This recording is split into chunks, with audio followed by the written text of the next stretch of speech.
Buddhism. Venerable พระวิรศักดิ์ Suvarnawong is a lecturer, educator, and editor at the MCU, and he publishes many books and remarkable research and contents in Buddhism, like Guidance and Insight from the Buddha. He also widely known as Ajanta, is a noble follower of the Dhamma. He is walking in the footsteps of the Buddha and was ordained as the Buddhist monk, taking the name Bhikkhu Jayadhammo on July 13, 2011.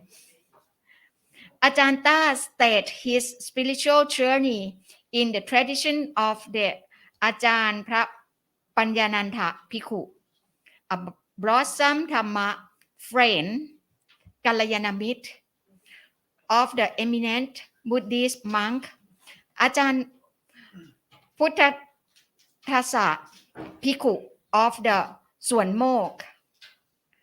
Venerable พระวิรศักดิ์ obtained a Bachelor of Business Administration and Computers and Networking from the Edith Cowan University, Western Australia.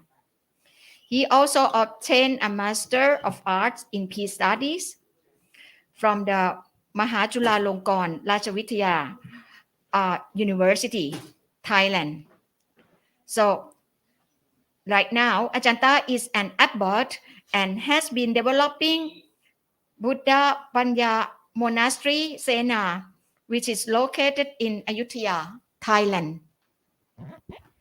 Thank you for your kindness introduction.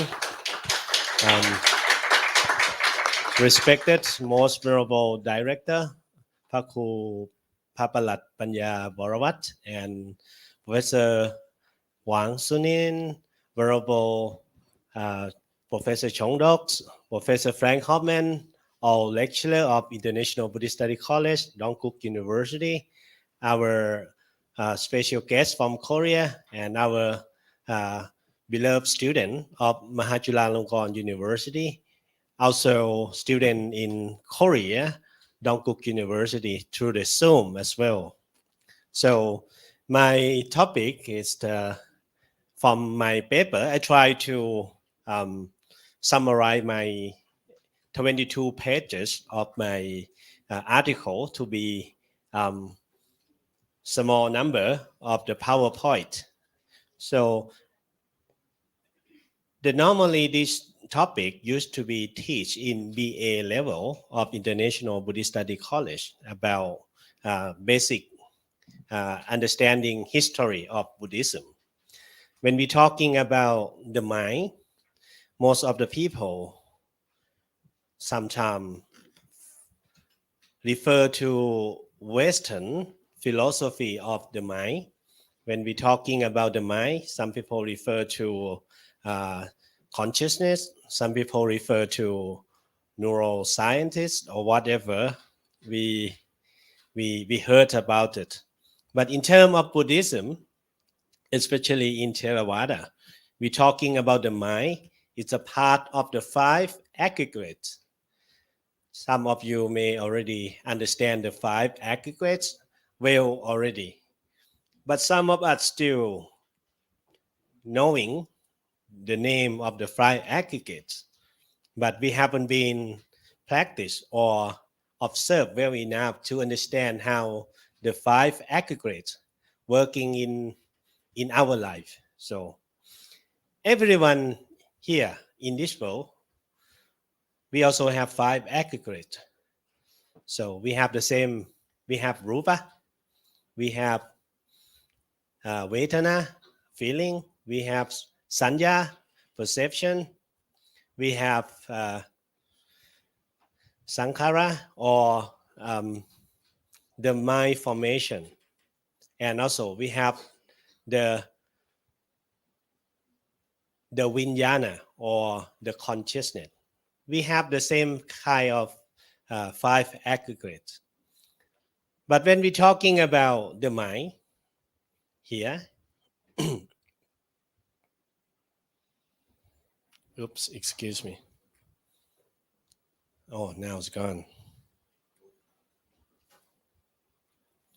So the basic ground rule for the introduction to the mind is the nature of mind is the mental events, mental function, mental properties, and consciousness, and its relation to the physical body. So that's why 5 aggregates all together. When we're talking about the mind development, when we do meditation or when we do mindfulness training, when we're talking about the mind, we also have to understand the body as well.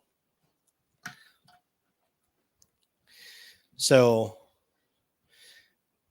the mind is clarity, which means appearance making, awareness of something, or cognition of something. Experiencing something, in experiencing something, there are different emotion, position, or negative. But nevertheless, nature of mental activity itself is neutral. Whether or not mental activity is helpful or harmful depends on the type of mental factor. That is and not its essential nature at mental activity. So I bought some Buddha word and translate. This translate is quite new for you because I've been work for the common Buddhist text. We the whole many university and scholar working together to summarize Tipitaka, and then we translate the new more version of the translating. So my one is quite short because to make it easier for the new generation, like nowadays, for young people can understand more direct to the term of the Buddha try to explain. So, for example, some translations still using Bhikkhu, but I try to translate from Bhikkhu to monk. So it's English. So it's easier for us to understand. The mind is brightly and shining. So the mind is luminous from the very beginning. That's from the Buddha teaching. But due to defilements are including with desire, lopa, tosa, and moha, desire, and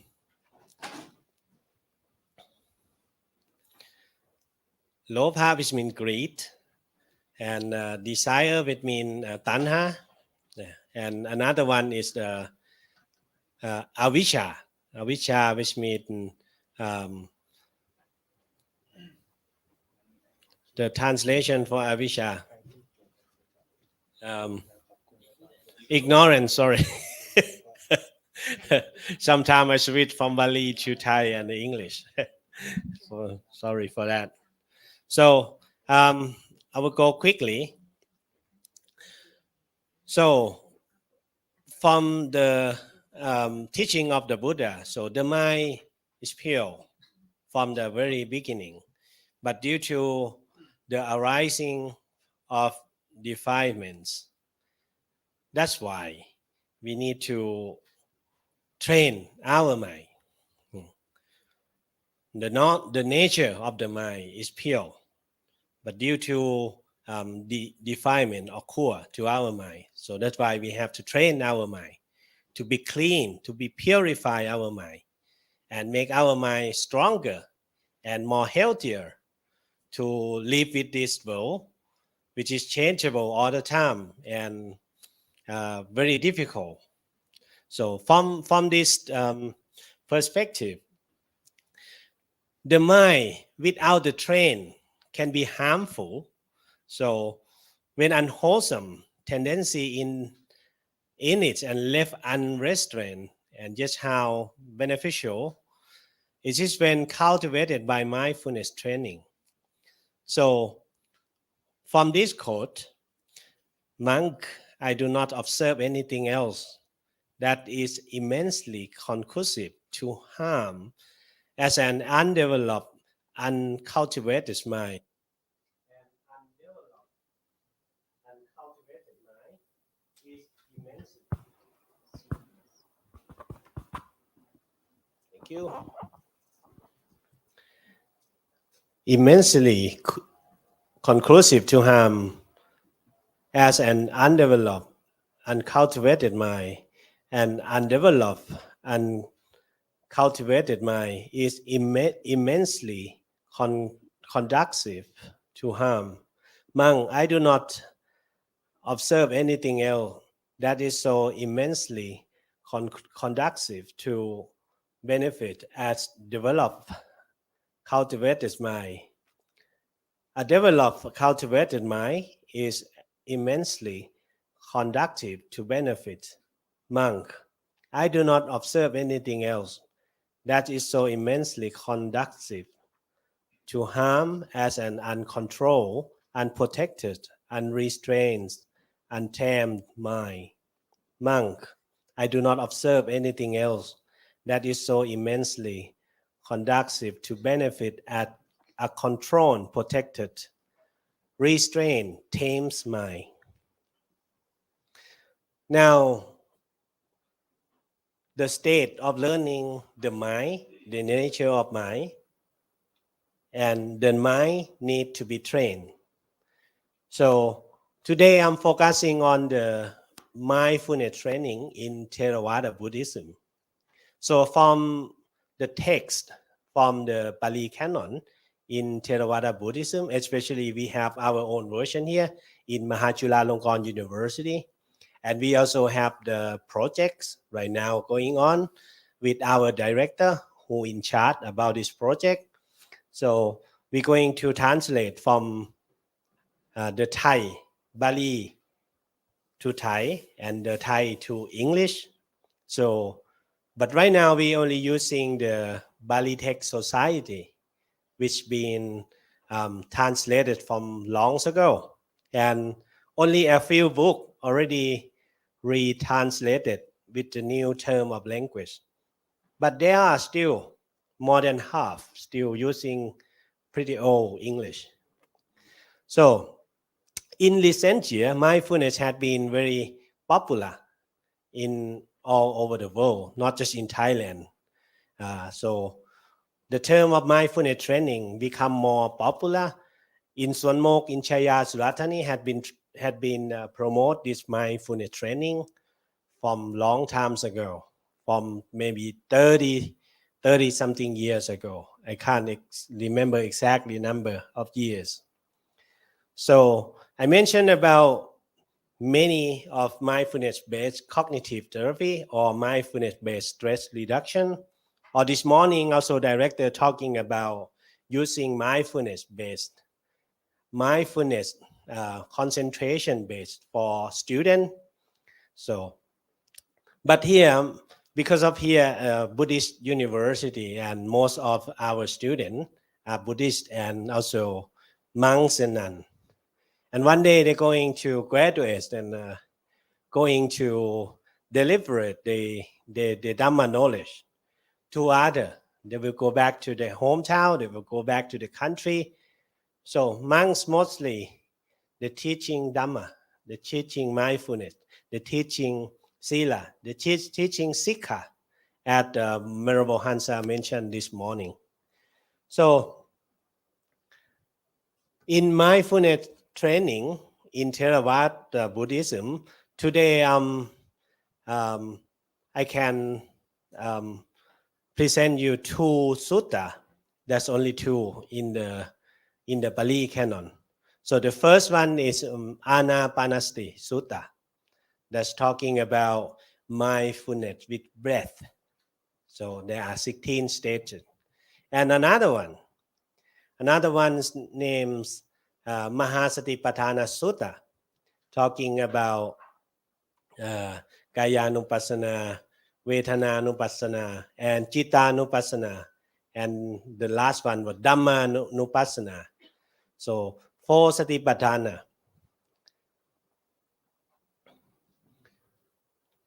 So there are 2 of them had mentioned in Bali text, in the Bali canon.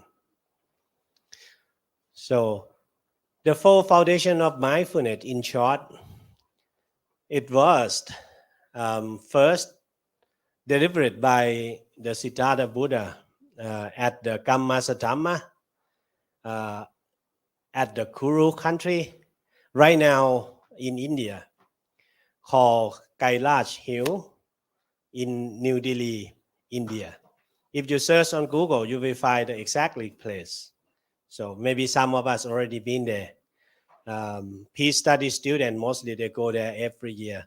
I hope in the future, Venerable Director can organize to bring our student, all of us, to go there, class by class or whatever, depends on the budget and occasion, opportunity. So this is the blessed one address the monk. This is the direct way for the purification of being, for ending grief and lamentation, for ending pain and unhappiness, for attaining understanding and realizing nirvana. That is the 4 foundation of mindfulness. What for? So first is mindfulness of body, mindfulness of breathing. This is very similar to anapanasati, but in terms of practice, and in the sutta also mention different terms.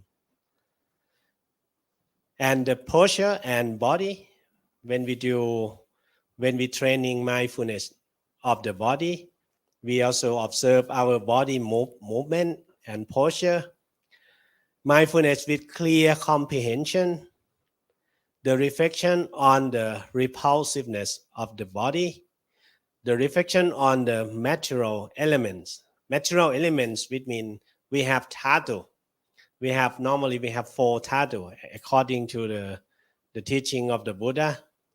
So water element, earth element, air element, and also heat element or fire element, depend on who translating. So, and the 9 chemistry contemplation. So seeing things differently. And mindfulness of feeling, we contemplation on what the feeling or tamaram appears to us when we are training mindfulness. So our student here in MCU, in IBSC MCU, we have a chance to practice all together in Phetchabun. So it took about 15 days. So we also explain more about this during the practice. We also invite many lecturers and visiting professor at the meditation master. So some come from Forest Temple, some come from MCU as well, some come from foreign country at the Forest Monk, Ajahn Chah tradition. So, and the third one for the Satipatthana Sutta is mindfulness of the mind or contemplation of the consciousness. So consciousness also meaning the mind. When we observe well enough until we reach to the contemplation of the consciousness, that certain moment we can observe the rising, falling of the the Dhammarom and the mind that knowing what the arama or Dhammarom rising, and then we can observe and seeing things at the consciousness or also born, stay for some time, and then going away. So, and the last one from Satipatthana Sutta is mindfulness of reality pattern or mindfulness of Dhamma. Dhamma also rising and falling all the time.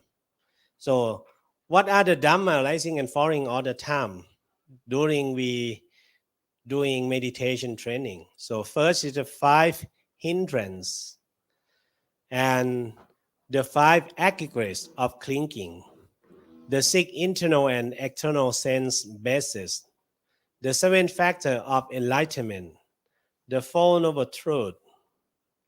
So, and there are many more. Depends on what we technique of we practice. Some also vipassana pakilesa also showing up during we practice meditation. So now I will try to brief my anapanasati due to times also up. Mindfulness with breathing is another name is anapanasati. There are 16 states. So I try to make it short to be here. So you can search more detail. This is the very brief translation. So it's begin with breathing in and out, long and short. You have to find one, which one is suitable for yourself. And also, when we understand the first or second step, the third step will be about you observe your body, including you observe your breath, which means the breath means the body as well. So in conclusion, this paper, mindfulness training in Theravada Buddhism refer to a particular quality of awareness that arises when someone intentionally attends to a present experience and withhold judgment and reaction to it and operation conception of mindfulness. So Professor Fang was talking about seeing things as they really are. So we seeing things as experience as they really are. It's the same word here. With awareness. Mindfulness pieces of training in Theravada Buddhism can be construed and observed in several ways.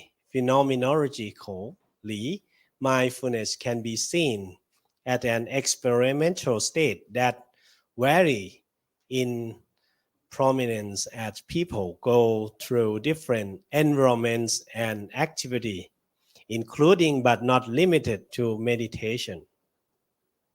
So it can be a form or not a form way to train our mind in mindfulness training in Theravada Buddhism. In other aspects of psychological functioning approach in this way, mindfulness can be related to adaptive capacity and ultimately health outcome. However, it depends on how well and mindfulness training is. But in Buddhism, mindfulness training could be reached to the highest bliss of Nibbana. So when we learning the mind, nature of mind, and doing mind training, not just reduce the stress, reduce the worrying, and also if we are seriously practice well enough, it can reach us to the highest goal of Buddhism, which is called Nibbana. Thank you for your attention. Thank you very much, Ajahn Venerable Virasak Chayatamo, for presenting Nature of the Mind and Mindfulness trainings in Theravada Buddhism. So now I'll open up for Q&A sessions. If anyone has questions regarding to this presentation or anything to ask to Venerable, you can please raise your hands to ask the questions. Even in online as well, if you can send us your questions. So this is a open up stage for everyone to ask questions if you have anything related to today's presentation. Thank you for a lot of questions coming through. I think everyone has understood your presentation. That's very good. Oh, Ajahn, Professor Sunil has one. No question. So I wonder, this mindful practice in Theravada is a kind of a fashion nowadays. Everywhere in Australia or Europe or America, people practicing. So I wonder, when you were in Australia, have you seen many people doing mindful practice, and what could be the difference between contemporary Western mindful practice compared with the mindful practice appear in Buddhist canon? You mean in Thailand and Australia? So, from my observation, in Australia, due to they are students of Ajahn Chah, when they stay here in Thailand for more than 10 years, and then they gone back to Australia or they go somewhere, they teach mostly the same with Wat Pa Nanachat here. So Wat Pa Nanachat, they not do meditation at from morning until the all day and night. They only have some routine from morning, only 1 hour, and they do have chore. That chore can be activity for them to apply mindfulness practice.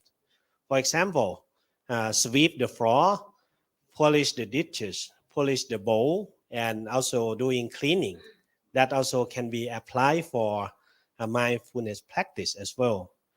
But in Sun Mok, I used to train there for a couple months. They also mix stuff between the rising falling techniques and also anapanasati. So in there, from 4 o'clock until 5 in the morning, that's a one session. And from 8 o'clock until 11 o'clock, also one session. But they're not very strict, like we have to change the posture all the same time. But you have to attend the same class at the same time. Some people can be sit like 2 hours, 3 hours long.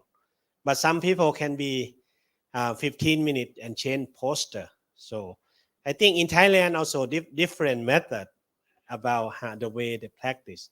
In Australia as well, in Ajahn Chah tradition, they have some kind of same at Wat Pa Nanachat. And if they are trained as the rising and falling technique, they may have the same. And another technique from Luang Por Thien, they use the hand to practice. Rising and falling, rising and falling. So I've been trained, but not very successful with that technique. Thank you for your question. Okay, thank you very much. So if no more questions, then we should move on to another speaker. For the next, may I invite Venerable Professor Dr. Chokwang from Dongku University to share his deep knowledge in mind and mindfulness practice.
Nice to meet you.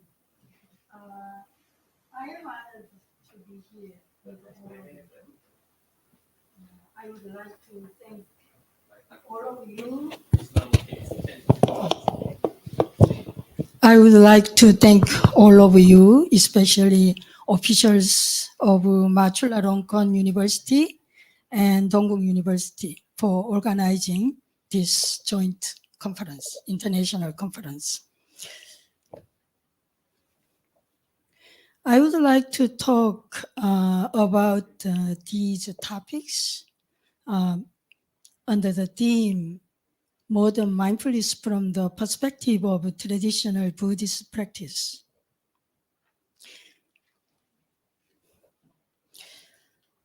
Today, Western mindfulness seems to best prove Toynbee's talking, saying the most important event of the 20th century was Buddhism introduced to the West. In other words, Buddhism has provided the Western world with profound wisdom and spiritual freedom. And unlike Christianity, which has been constantly conflicting and confronting science, Buddhism has created a channel of dialogue and connection instead of conflicting and disconnection between religion and science. I think the mindfulness revolution in the West, as it is often called, has a tremendous impact on not only the field of psychotherapy and brain science, but also politics, military, economics, education, culture, and art. Then we can naturally come up with this question. So how was mindful revolution possible in a Western society with a deep-rooted Christian culture and history? I looked at the following three regions. First is meeting of Buddhism and psychotherapy.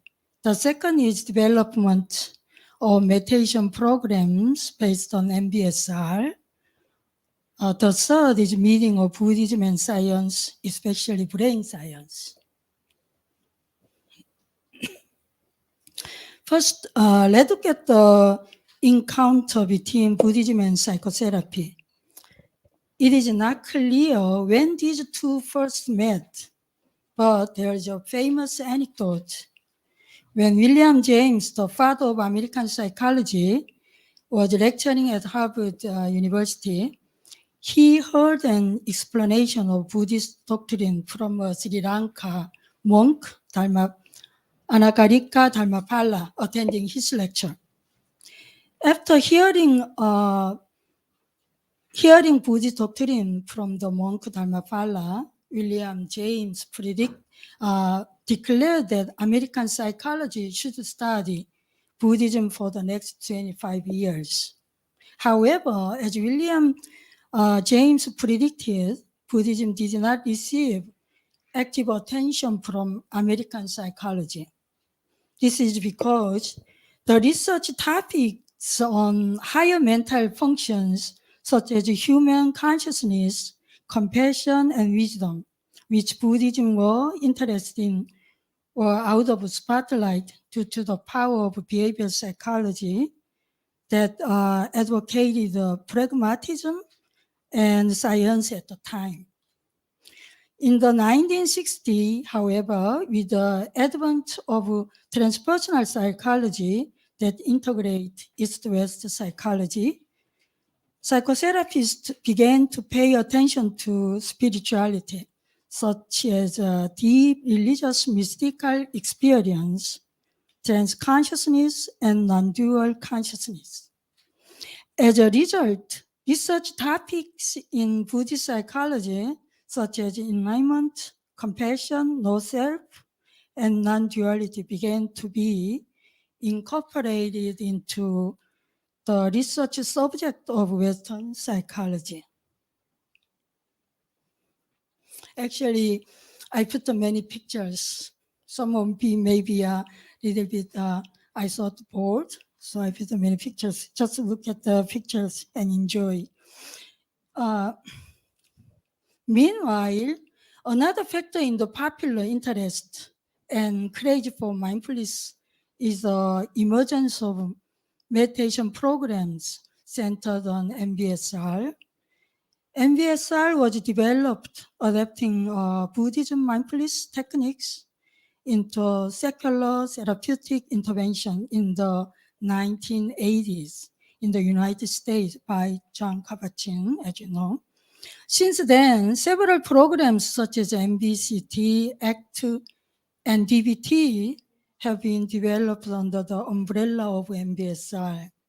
In several reviews and meta-analysis, these mindfulness-based interventions proved to be effective in a wide range of ways regarding mental and physical well-being. Mindfulness-based interventions also have been successfully applied to adolescents and children. The third factor that enabled mindfulness revolution was the encounter between Buddhism and brain science.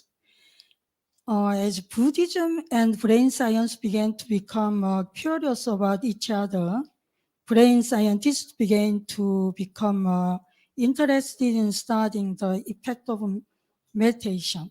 The systematic and scientific research methods they use have aroused the tremendous public interest. Excuse me, I need a little bit of water.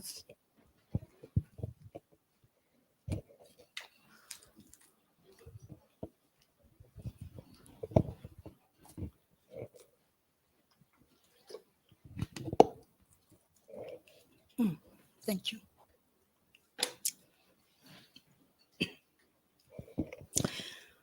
There's one thing I wanted to emphasize here. It is the Dalai Lama who enabled the meeting of Buddhism and brain science. The Dalai Lama has led brain scientists to pay attention to meditation and study the effect of it. Dalai Lama has created a huge stir by asking Western brain scientists, can the mind change the brain? This is because until then, they firmly believed that adult brain nerve tissue was fixed and could not be changed. In 1998, the Dalai Lama claimed in his best-selling book, The Art of Happiness, that the brain is not immobile and fixed, but is always changeable in adulthood. After that, numerous studies have begun to verify the effect of meditation on the brain.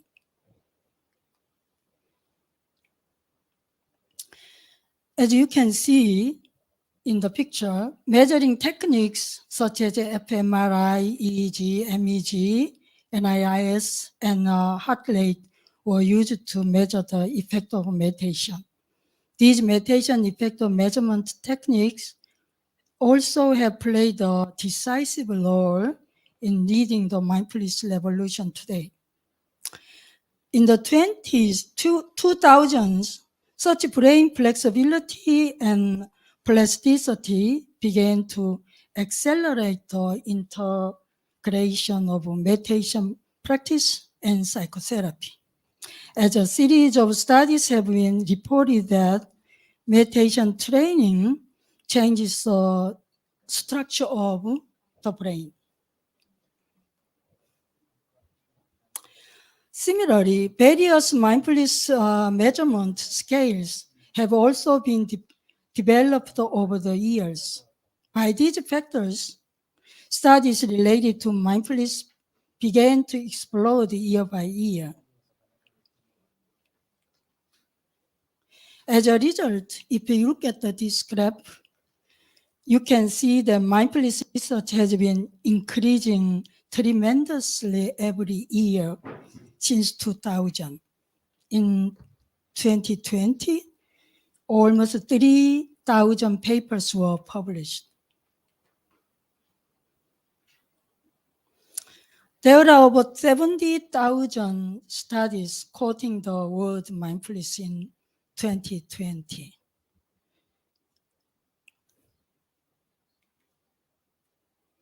A very interesting phenomenon in the study of mindfulness and meditation is the fact that collaboration between countries, research institute, and researchers has become a trend.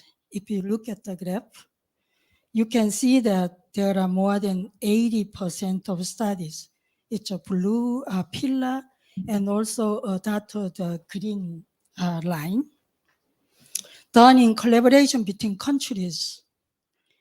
And less than 20% of studies, it's a red pillar, you can see, done in non-collaboration in 2020. This diagram displays the collaborative network between countries in the mindfulness and meditation field.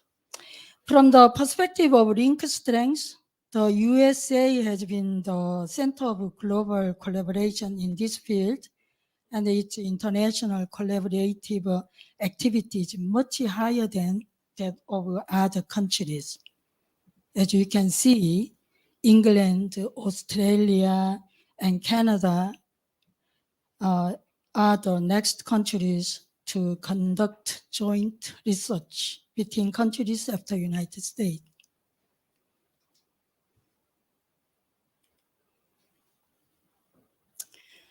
In collaboration between research institute in 2020, 90% of research institutes collaborate with each other, and less than 10% of research by a single institute.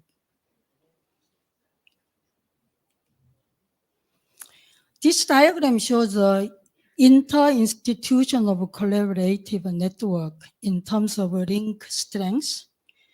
Harvard Medical was at the center of global collaboration, followed by Massachusetts General Hospital and University of Washington, things like that. Collaboration among researchers is also more than 90%, and a single research is less than 10%, as you can see. As such, the phenomenon of joint research between countries, research institute, and individual researchers on the effect of mindfulness is a very good indicator of how mindfulness is leading globalization today. Now, at this point, we are going to wonder what these studies have come up with about effectiveness of mindfulness. As you can see, mindfulness increases life satisfaction, happiness, appreciation, confidence, optimism, curiosity, creativity, etc.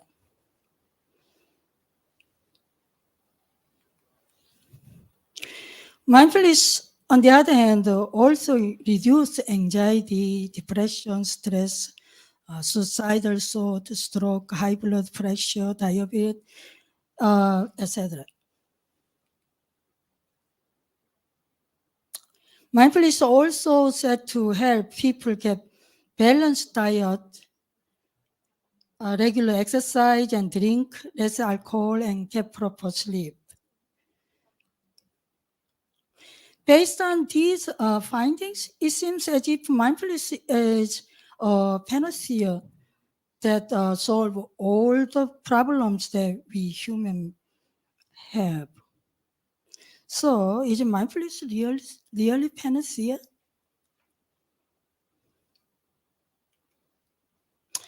However, just as everything in the world is bound to have a light and shadow, excuse me, there are some people who criticize the mindfulness of Western society today.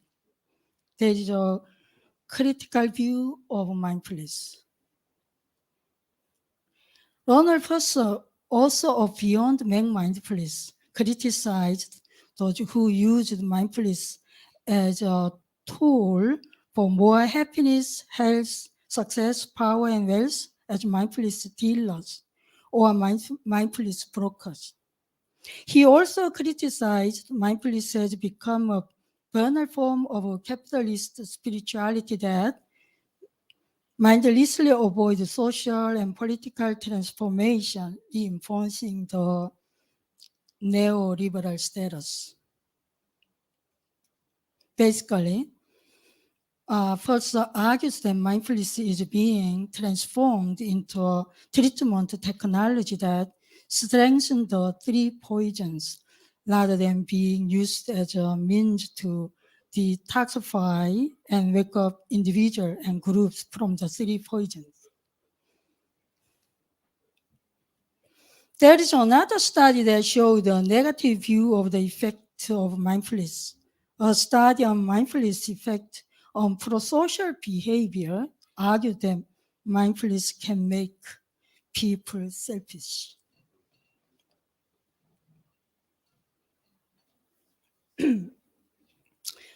Another question arises at this point: is mindfulness a form of skill means or is a product?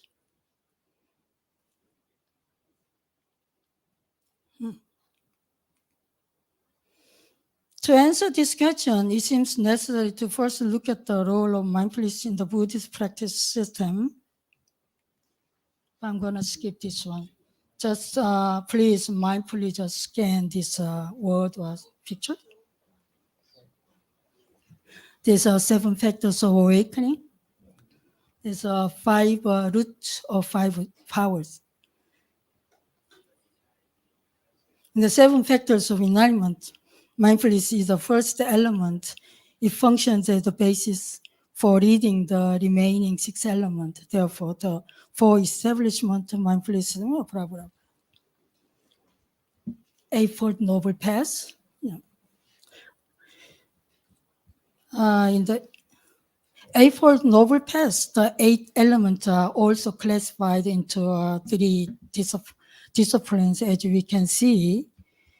Here, mindfulness maintains a balance between right effort and right concentration. In particular, it is worth paying attention to the fact that in order for mindfulness to be properly practiced, the preceding step, that is correct speech, action, livelihood, must be basically well equipped. I will really skip this one. This one also I'm going to skip for saving our time.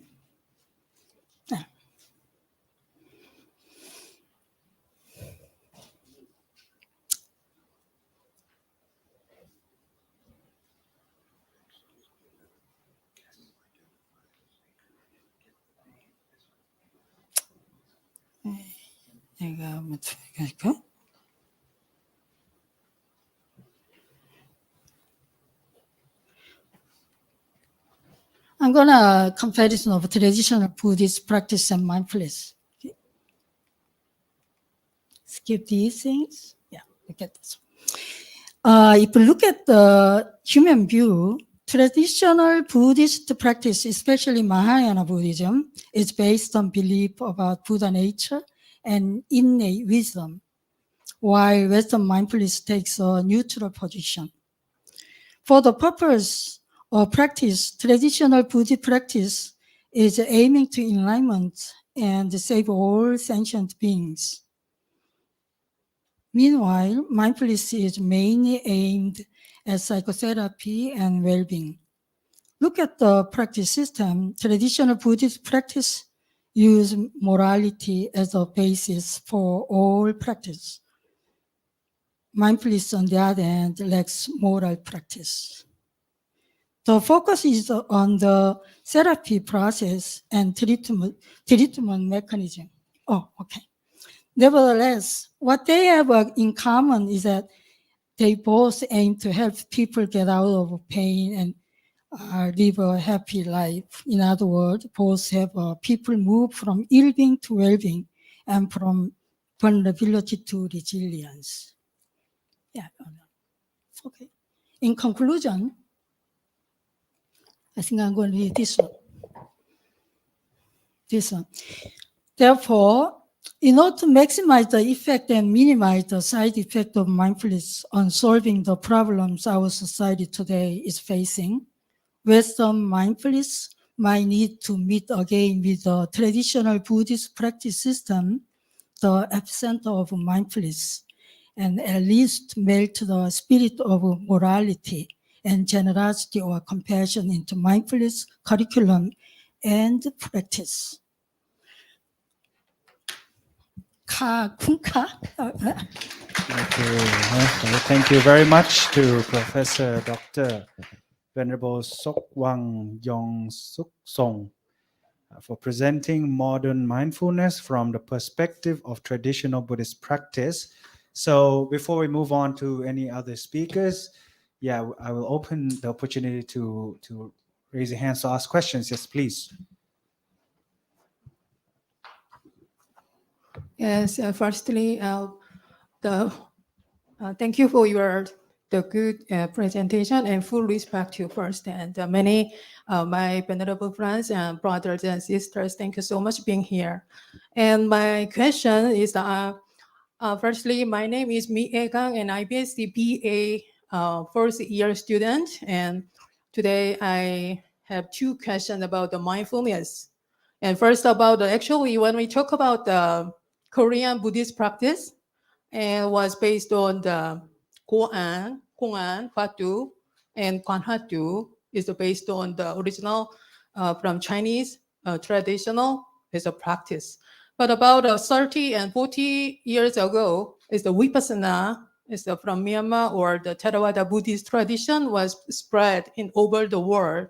So my first question, I wonder, is how about now in Korea? Is how well balanced with between traditional Korean Buddhist practice and Vipassana new practice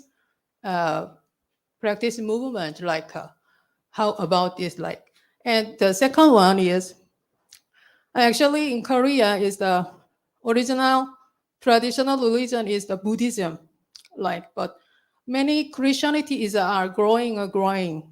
So nowadays we in my opinion, we need to check how to make a peace building, the religious peace building in Korea with the mindfulness practice. Because when I visit in Korea, I visited the temple stay. Yes, many kinds of temple stay in Korea, but actually I was very shocked because many Christianity in temple or temple stay. So, oh wow, it's a very many kinds of many Christianity is based in Christianity are growing, but they, even though they not same, different from different religion, but they also include the Buddhism also, because maybe they have some like a mental problem or something like that. So my point is two kinds of question is my, thank you so much. Thank you for asking. I remember first questions, but sorry for my I have very short memory span, so I'm not sure I remember all of your questions. So when you look at this one, you asked about Kongan Hadu practice. When you look at this is the discourse on the awakening of faith in Mahayana. Actually, it's one of representative, the book, a textbook in Mahayana Buddhism. So when you look at this one, the last one is Samadhi and Vipassana. There's a 5 stage of developing the toward enlightenment. When you look at this one, Samadhi Vipassana, so I think it's when depending on you, how you define Hadu, the mechanism of Hadu. My personal opinion is that I don't see any difference actually. So I don't have any difficulty to have both some other vipassana practice and how to practice too. So I think it's depending on individuals. It has a definitely, I think so, yeah. And second, actually, question.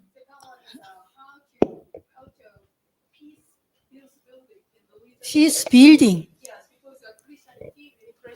Thank you so much. You mean in terms of religions? Yes, Practice? Okay. yes. Have you ever heard about NRs? I mean, nowadays it's a world trend. But even in Korea too, people are more and more interested in spirituality practice, but not religion. More people, it's no matter in Christianity or Catholic or Buddhism, or no matter what, people are more interested in practicing spirituality, not specific religion. So I guess any country or group, there are many several conflicts or but in terms of religious practice, it's the power, popularity, or the energy is reducing constantly. But practicing spirituality is increasing every year. Definitely in Korea too. Yeah, so regardless of the religion, yes, they also regard is the mindfulness as just a skill to mind calm, right? It's not religion. Yeah, but the first step, people who are interested in practicing spirituality, so sooner or later they are interested in some at least 20 or 30% of them are interested in religion. I mean Buddhism. Yes, I agree. Thank you so much. Thank you so much. So now is the time for us to invite Venerable Jahon, the Dharma instructor and lecturer from Dankook University, to share her knowledge of the mind and mindfulness practice.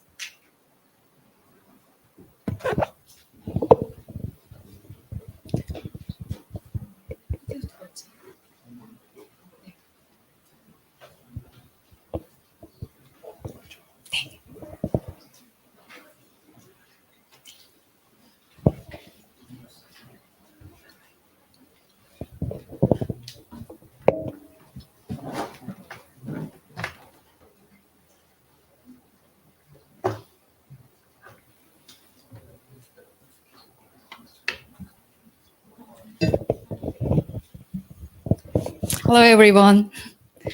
I am Jahon. I visited Bangkok as part of the Korean delegation for International Council of the Vesak Day in 2004.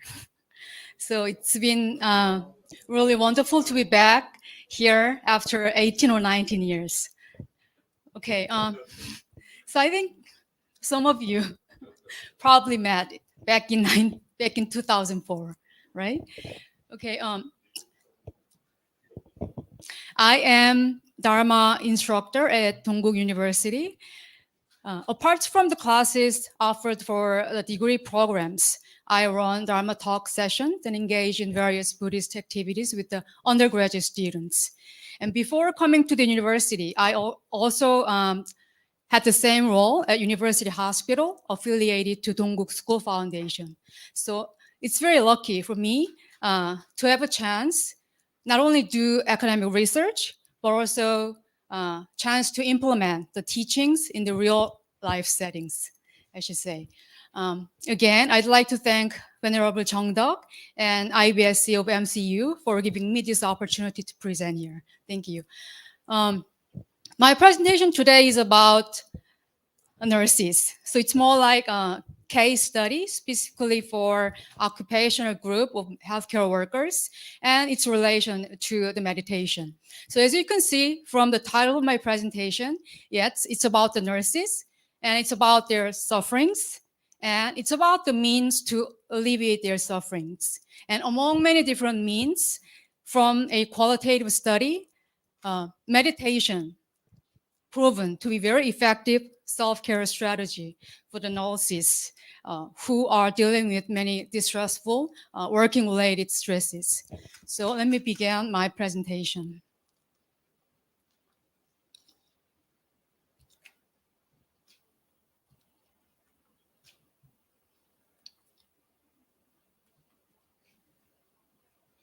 Okay, I'll just go briefly over, the environment where nurses are working and what are the causes for their sufferings.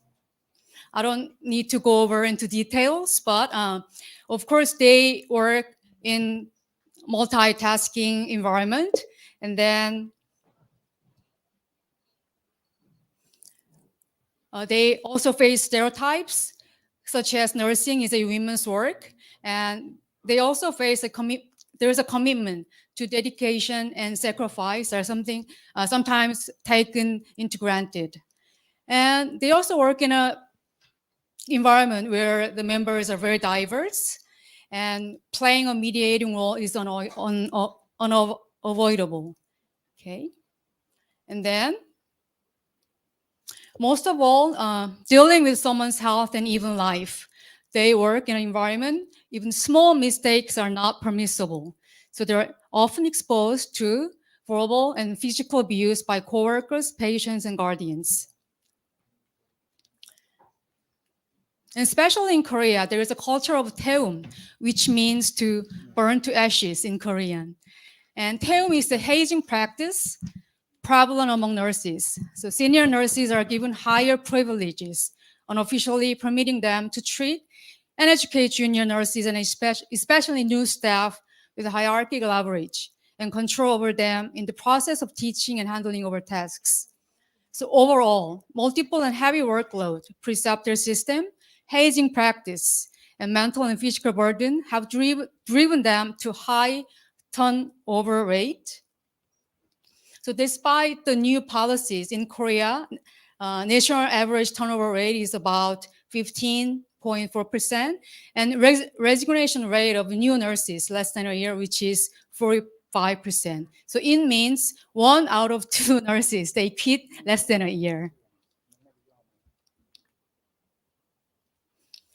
Okay, so think about the constant exposure to others' suffering and death. Very tough, right? And stressful.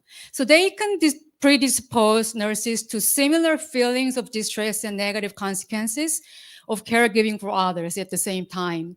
And nurses describe their own psychological afflictions caused by this kind of distress and exhaustions as compassion burnout. Maybe some of you already heard about that term, right? And then, what is burnout? Something that we all experience. Exactly. Okay, burnout is a response to chronic job-related stressors and developed without exposure to trauma. And it is characterized by emotional exhaustion, cynicism, negativity, depersonalization of patients, inefficacy, and lack of perceived accomplishment.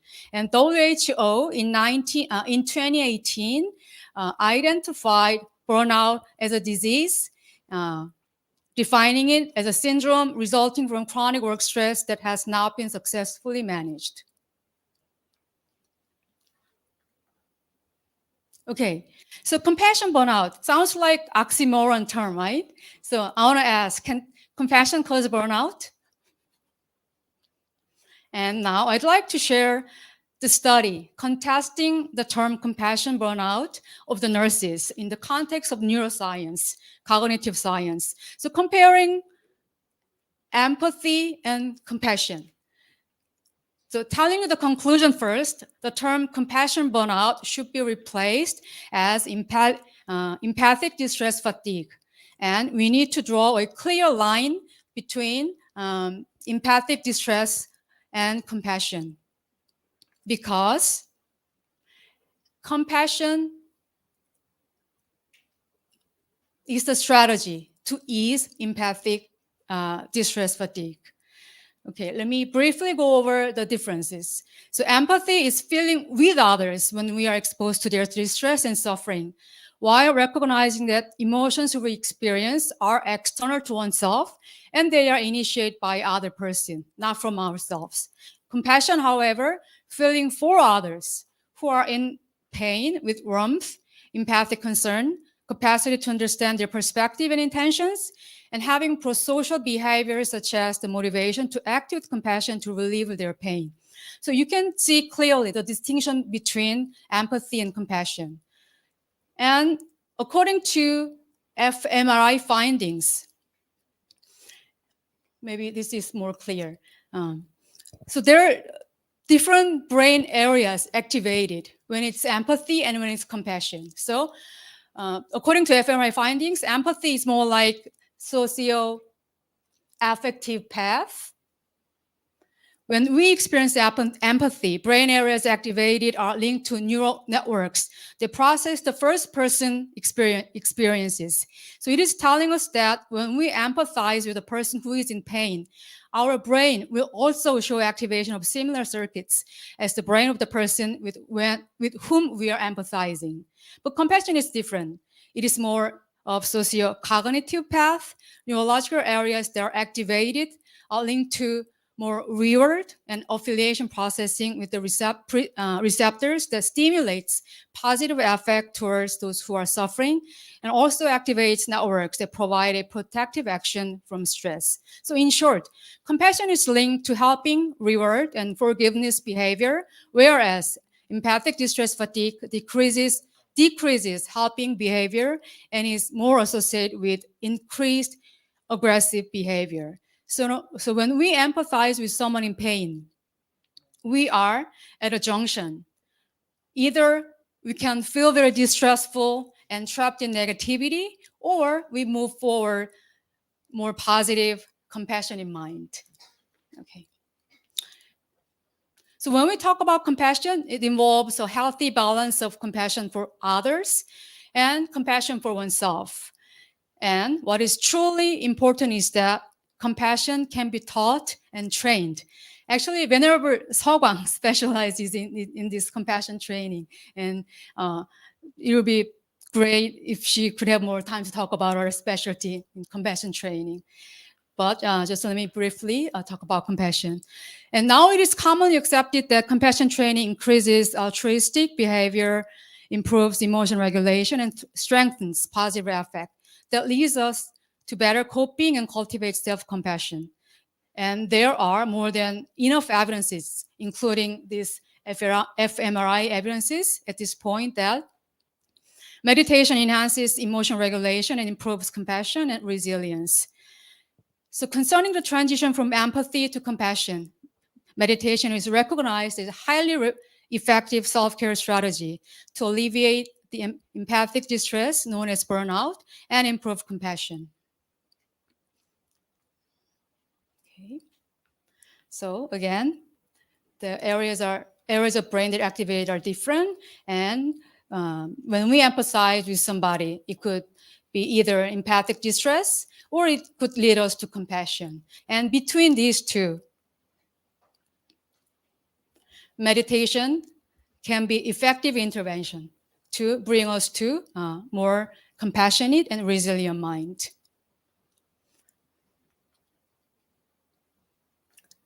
Okay, I'll just skip the self-care practice. Okay, so having this as background, I'd like to introduce a study conducted in a hospital where I worked before coming to the university. So it's a qualitative study. It's a pity that we can have much access to fMRI and such techniques. So it was a qualitative study for 90 full-time registered nurses from hospital size about 1,000 beds and 1,700 employees. So you can just guess, how big the hospital is, where the nurses are working. They had both direct and non-direct patient contacts, and they were from various departments, including internal medicine units, surgical units, full-time nursing administration, and the hospice and palliative care unit. Okay, nurses were divided into experimental group and control group. So 45 nurses in experimental group, they had experience of meditation practice on regular basis, including sitting meditation, mindful prostrations, breathing, relaxation, and sometimes sutra hopping. And when I mean practice, they have to do at least 3 or more months of consistency and 3 to 5 days of practice per week, at least 1 hour of practice per day. So it's quite a commitment for them. But on the survey that I asked, there was a no item for, do you have a religion? What is your religion? I didn't ask about the religion, whether they just do this kind of practice or not. So those in experimental group, they do this kind of practice, and this is how they practice. So besides the general characteristics questions, they were asked about their depression and resilience. And for the depression measure, Korean CESD was answered, and there are 20 different questions. And then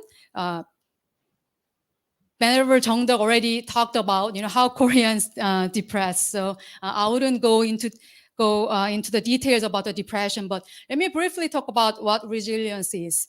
Even though there is no agreed definition of resilience, all definitions of resilience are fundamentally comprised of reference to these 3: adversity, positive adaptation, and positive outcome. And working definition of resilience is ability to cope with and recover from difficult or challenging life experiences.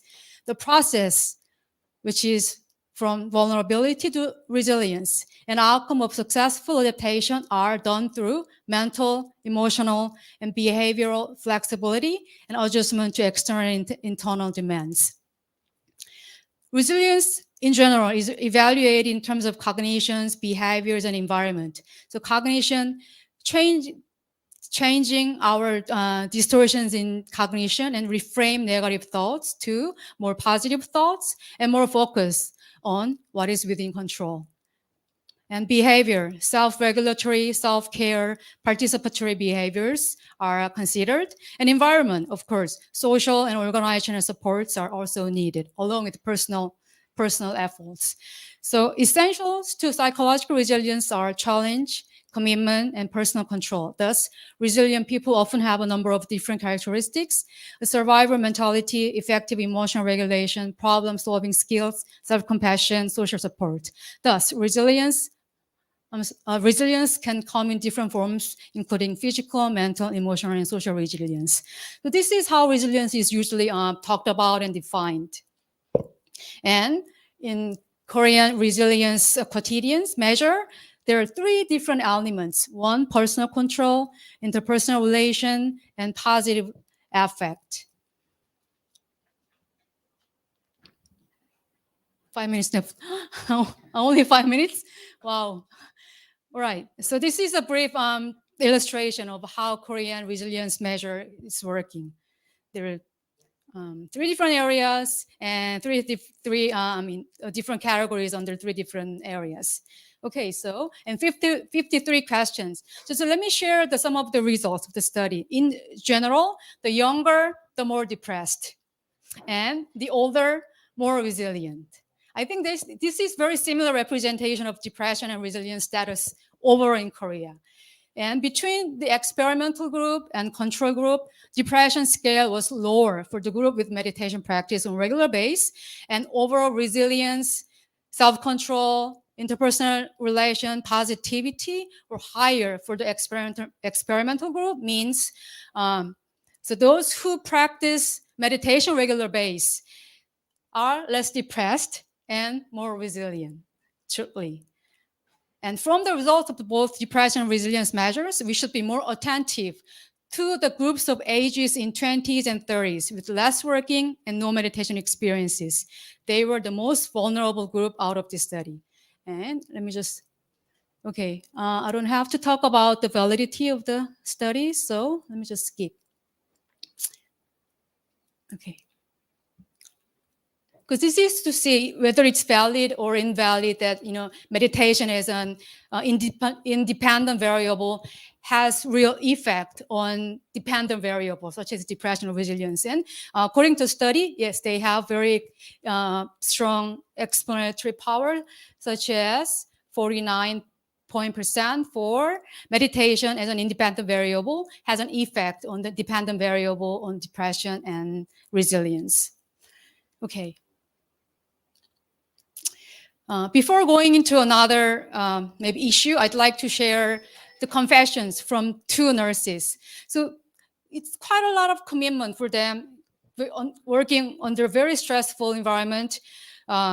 This nurse, she starts with breathing meditation before starting her daily routine, and she usually finishes her daily routine with relaxation meditation, and she uses like guided meditation, which is easier to access. And she goes, my own comfort and happiness, as important as patients, guardians, and coworkers, is a driving force that initiates all the works I face as a head nurse. Breathing meditation before starting a day and relaxation meditation before sleep are truly reassuring and comforting for me.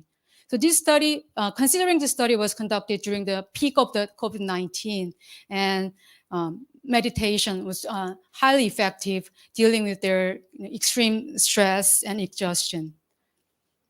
And this is another confession from another nurse. She used her lunch break to do mindful prostrations every day. And she goes, mindful prostration do not change my difficult environment. Working burden, stressful relationship, and things driving me anxious and confused continue. However, what is surprising to me is that my attitude toward the environment has become more flexible and relaxed. We strive for the future has not yet come. Working for tomorrow is precious, but wouldn't it be better to be happy now here? So mindful prostrations bring me a peace and happiness of this very moment. Okay, so this was the brief outcome of the study that was conducted during the peak of the COVID-19. How many minutes do I have left? 2 minutes, okay. Well, besides this, I wanted to talk about my personal thoughts on mindfulness-based programs in general. But since Venerable Seogang already elaborated, what they are and what are the negative and positive sides of MBPs and what to consider from now on, so I'll just skip. And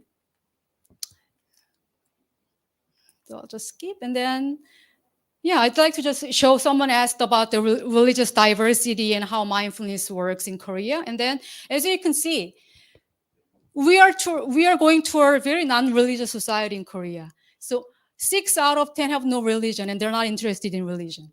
And Buddhist, Protestant, very about the same, and Catholic.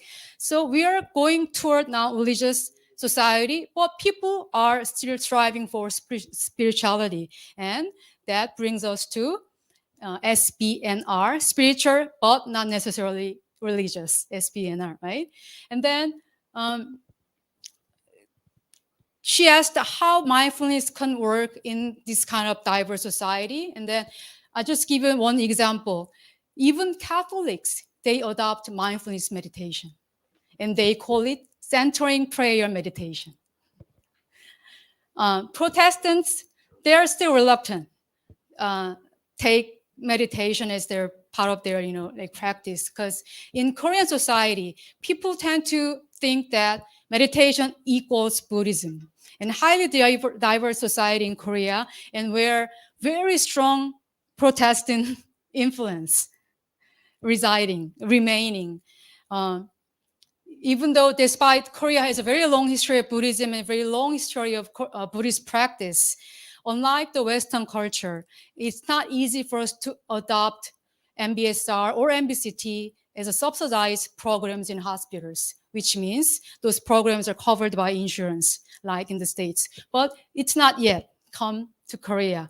And we have many burden and problems to solve under this diversity and then under strong influence of Protestant, the Protestant influence in Korea.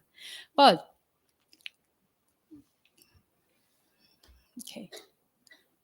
This is that. And yeah, Bernard Sagan already talked about, why mindfulness, why there is an explosion of interest in mindfulness program. And she already mentioned in pretty detail. I wanted to go over, if someone asked me why, then I wanted to say suffering, technology, and religiosity, but she already went over all the items that I want to mention. But one thing I want to bring it to you is that suffering is not new. And suffering is the bottom line of Buddhist teachings. And before 2,600 years ago or today, we are still suffering. But seems like we are more and more vulnerable to sufferings. And numbers show how suffered we are, especially in Korea, among the young generation. So among the 20 disease burden listed here, 3 diseases related to the mental health included. Number 10, major depressive disorder. Number 12, self-harm. 20, schizophrenia. So this is quite a burden in Korea, these mental health problems. And this is more striking. This study was done 2021.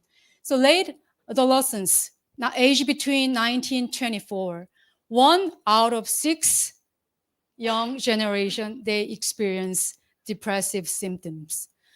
So I think this is really striking that we need to more aggressively engage in to work with for these young people and younger generation. And it's time to consider, even though when we talk about mindfulness practice, we at least talk about 3 different kinds. 1, Satipatthana, and 2, more East Asian tradition-based meditation, and also modern meditation such as MBSR, MBCT. I think it's time to bring our wisdom and integrate to come up with better solution for the young generation who are in suffering. I think since I don't have much time left, I'll just quit here, and this is the end of my presentation. Thank you. Thank you very much, Venerable Jahun J. Kwan, for presenting on meditation as a self-care strategy for burnout nurses, which was a very insightful presentation for everyone. So I'll open up for the Q&A sessions. Yes, Professor.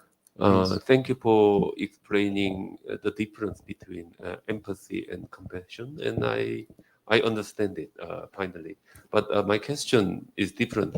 You mentioned your experiment in the hospital among the 70 nurses, among the controlled group and non-controlled group. Have you checked the result? How many % of controlled group gave up being nurse after practicing mindful practice compared with the non-controlled group? The rate going down or up? Or gave up? What do you mean gave up? No, they gave up being a nurse, or they gave up.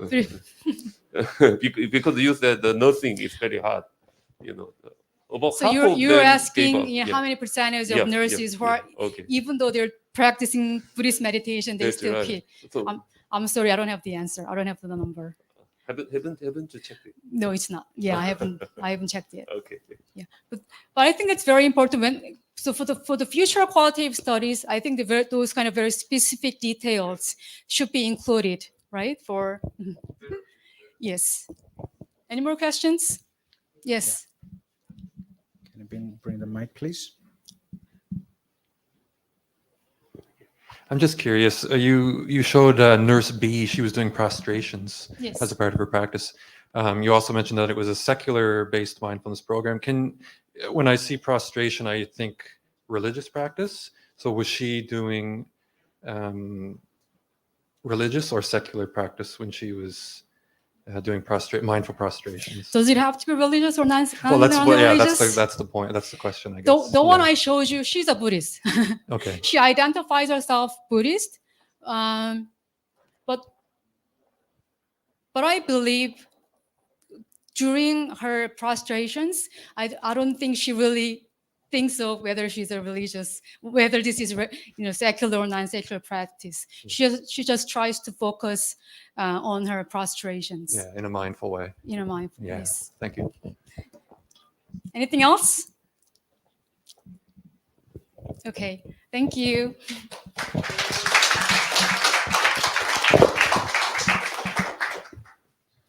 Okay, now next I would like to call upon Dr. Mark Hulahun to present on internal and external contemplation of the four domains of mindfulness in the Satipatthana Sutta, implications for improved mindfulness and Dhamma understanding.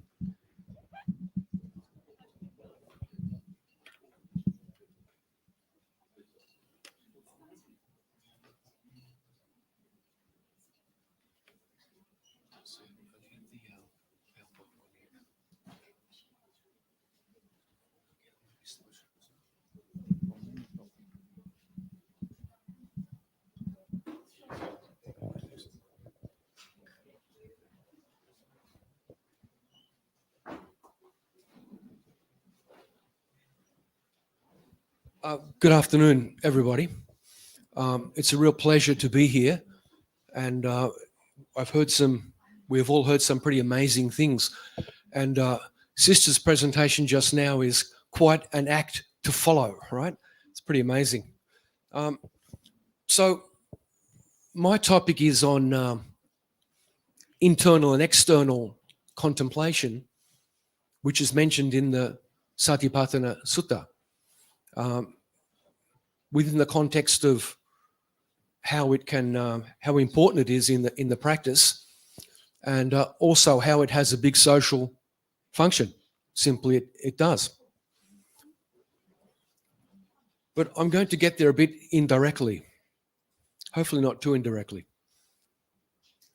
So we're talking about meditation and mindfulness and mind, and of course, there are many traditions that have something that we can call meditation. And we can see Christian tradition here on the left.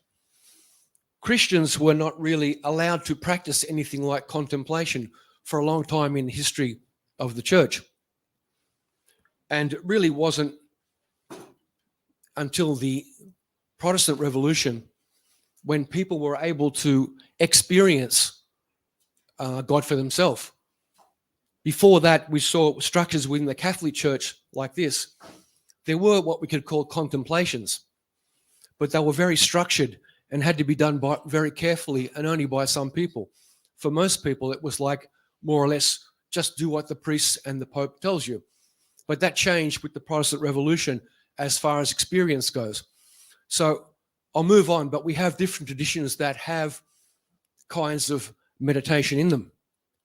We can see the whirling dervishes of Turkey. We can see Thich Nhat Hanh. We can see other traditions there. We can see Shiva. We can see Prat Shiva. When he meditates, he creates. His meditative experiences in the texts are creation. And we can see some monks sitting there. Meditation is difficult to define, and different traditions have their own characteristics. Theories and practices can vary even within a tradition, and we can look at Buddhism and we certainly can see a variation of practices within the sasana, and it's very hard to take out meditation from the system. But of course, it can be done, and Buddhism seems to have lent itself quite well to blending with science. So, first of all, a definition. Meditation is a practice in which an individual uses a technique such as mindfulness or focusing the mind on a particular object, thought, or activity to train attention and awareness and to achieve some kind of improved calm and state. So we see mindfulness mentioned there, and attention and awareness would seem to be concentration and awareness. Pretty quickly, because this is not really my topic, but I'm there anyway. So from a very religious perspective, meditation can be many things. In Buddhism, in some Buddhism, a technique for purification of the mind and the mind-body, a way of thinking about the divine and communicating it with others in Christianity. So guys, I use the word divine here very carefully, but let's make some sort of distinction between the superior, the world of perhaps the non-ordinary and the ordinary. Let's make that distinction with respect to a lot of different religions. It may be purely a ceremony or a ritual, nothing more. It may be listening to the divine. And here I use as an example of that, listening to a Dharma talk as a form of meditation. I might get a drink. I think I need a drink of water. Hang on 1 second, please. I had a long wait.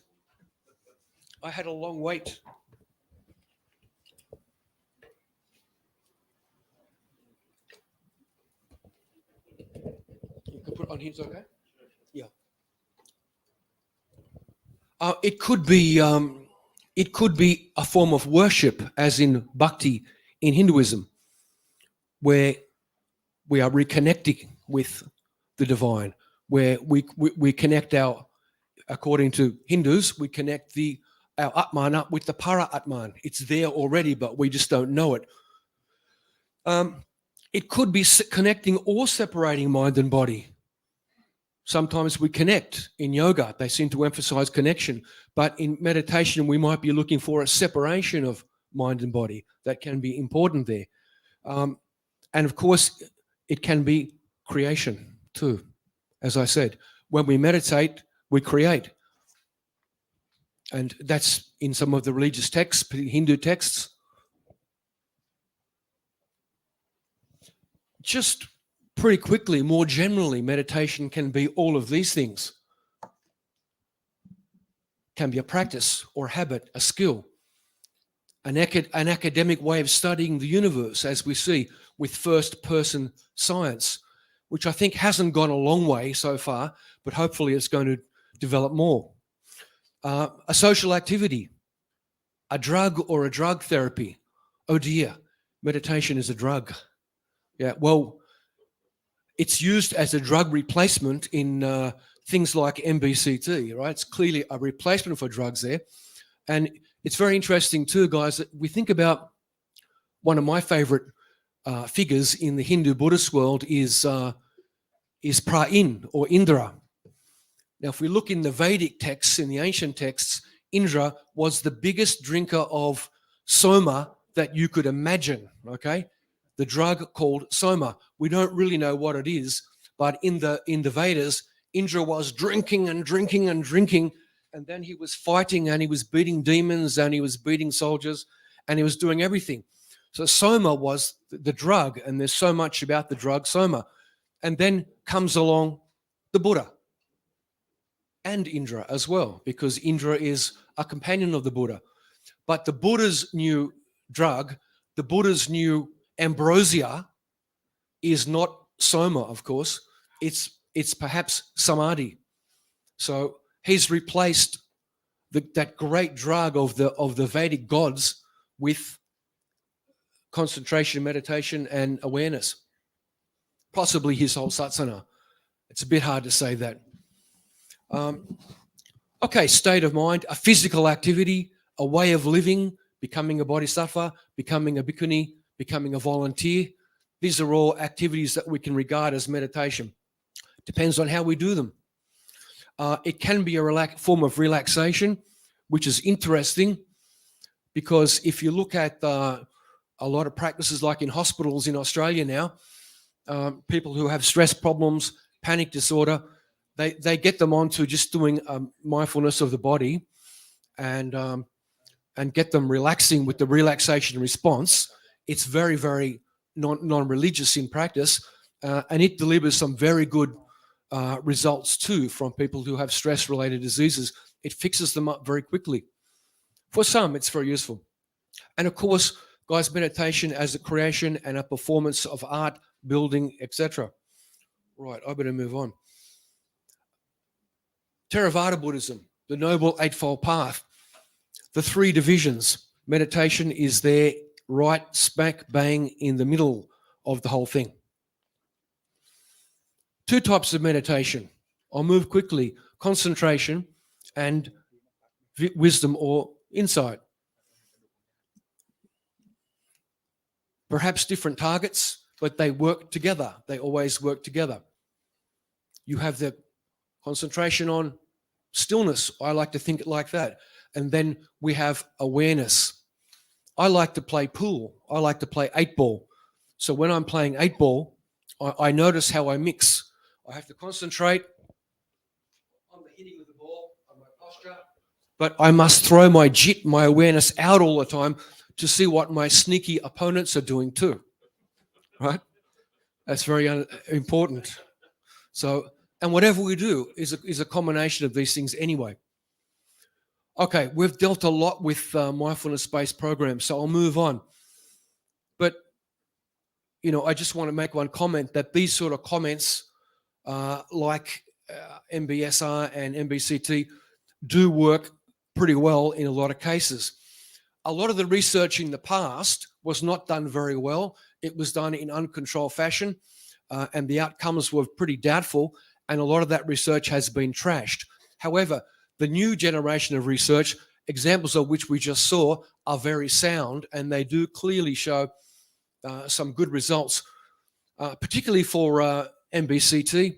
Was noted earlier too that the rate of recurrence amongst people who've had multiple attacks of depression is really quite high. We can lower the incidence by as much as 50%. It doesn't work that well on people who are just newly depressed because they normally have a very good reason to be depressed. If your parents have just died or something, then you have a reason to be depressed. But if you're still concerned with that a long time later, then it's your mind doing it, and it can be helped by this process. Okay, there's a modern definition of several definitions of mindfulness. Modern definitions: non-judgmental, non-elaborative, and two elements together. This is by Alan Wallace. Control of attention and open acceptance of experience are the features there. Interesting, we heard earlier today talk of judgmental versus non-judgmental. So, you know, they say that older Buddhism, it's not in there, or sorry, it is in there, in that sati is associated with other mental factors, perhaps very closely, that make it certainly appear that there is a judgmental part to mindfulness. But in modern day practice, of course, that has been dismissed. Certainly when we're contemplating, we don't want to get stuck too much on making judgments about the worth of this or the worth of that, because we won't get better if we do that. We want to just look at these things. We want to look at that repetitive thought we have or a depressive thought, and we want to let it go. We don't want to be talking about it too much and judging it too much. It's a little bit more there. I'll skip on. More on mindfulness. Talking about the social aspects of mindfulness, of course, we have this concept of merit making or punya.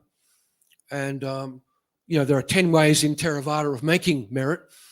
And it's a generation of purity, but it has a lot of social consequences as well. When people give things, when people are generous to each other and to the Sangha, it has products. And those products tend to move out from there. So we have a broadening of this concept of giving, etc. In that aspect. Okay, moving on now to fairly quickly. I'm going to get a sign in a minute. In Pali Buddhism, the Satipatthana Sutta, found in the Majjhima Nikaya, clearly with 4 objects of meditation: body, feeling, mind, and Dharma objects. It's very clearly a goal for practicing on the cushion and off the cushion. It's not a thing that's restricted to meditation in the formal sense, obviously. So the phrase I'm interested in is the one that talks about contemplating internally and externally. It's there for every satipatthana, in everything in the wisdom aspect of it. And basically it goes that the meditator, the monk, the bhikkhave, which we can translate, of course, as bhikshuni or layperson, they meditate internally, they contemplate internally, externally, and then both internally and externally. Seems rather odd. What does that mean? We had a majority decision, like a boxing match, and most of the commentators and the commentary seem to say that this internal-external thing refers to yourself and to others. So according to this interpretation, the meditator contemplates his or her own body, feelings, mind, and dhammas, and then puts the mind out to others, and then finally comes back to themselves and others and compares.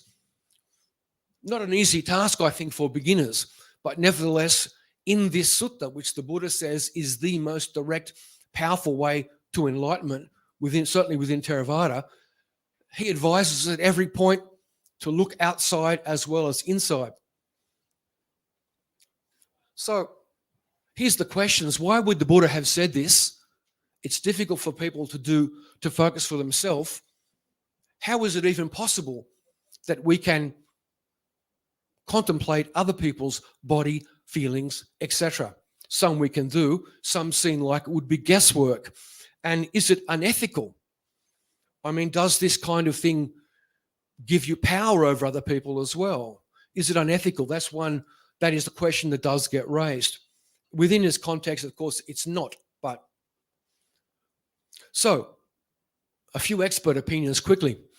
Payutto said that we simply, naturally, are always doing this anyway.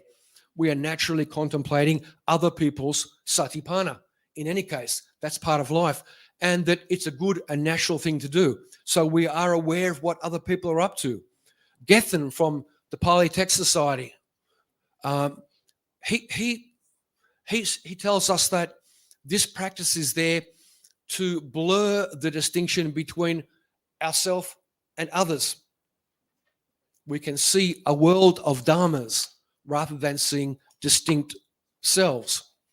So apart from the social aspect of this, it's pretty clear that it's leading to some sort of realization for us as well. And then Bhikkhu Analayo, who has a lot to say about this topic, said that the reason that the Buddha put this in is to make a skillful balance between ourselves and others. We want to avoid being too self-centered. It was mentioned earlier, too much meditation might make you self-centered, right? It's possible. So built into that is the Buddha's fail-safe switch, which says that when you do this kind of analysis, analyze for others in any way you can.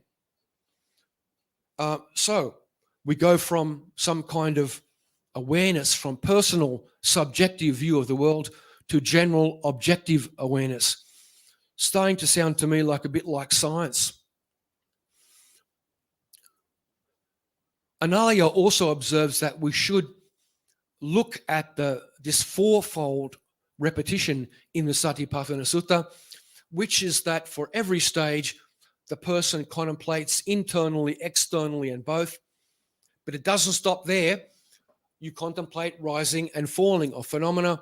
Then you contemplate only to that level, that bare level for to be aware of things and to be continuously mindful. And then thirdly, you don't give a damn about anything in the world. You have to let go of this stuff. So it's awareness at that level. We're not spending time like thinking about, oh, my friend, what's he thinking? He's thinking like this. It's not like that. It's just fleeting. It's just a quick look at it. We don't want to become obsessed. Okay, so implications. Number one, I've got about 2 minutes left. Number one, the Satipatthana Sutta has a strong built-in social basis from this repetitive clause.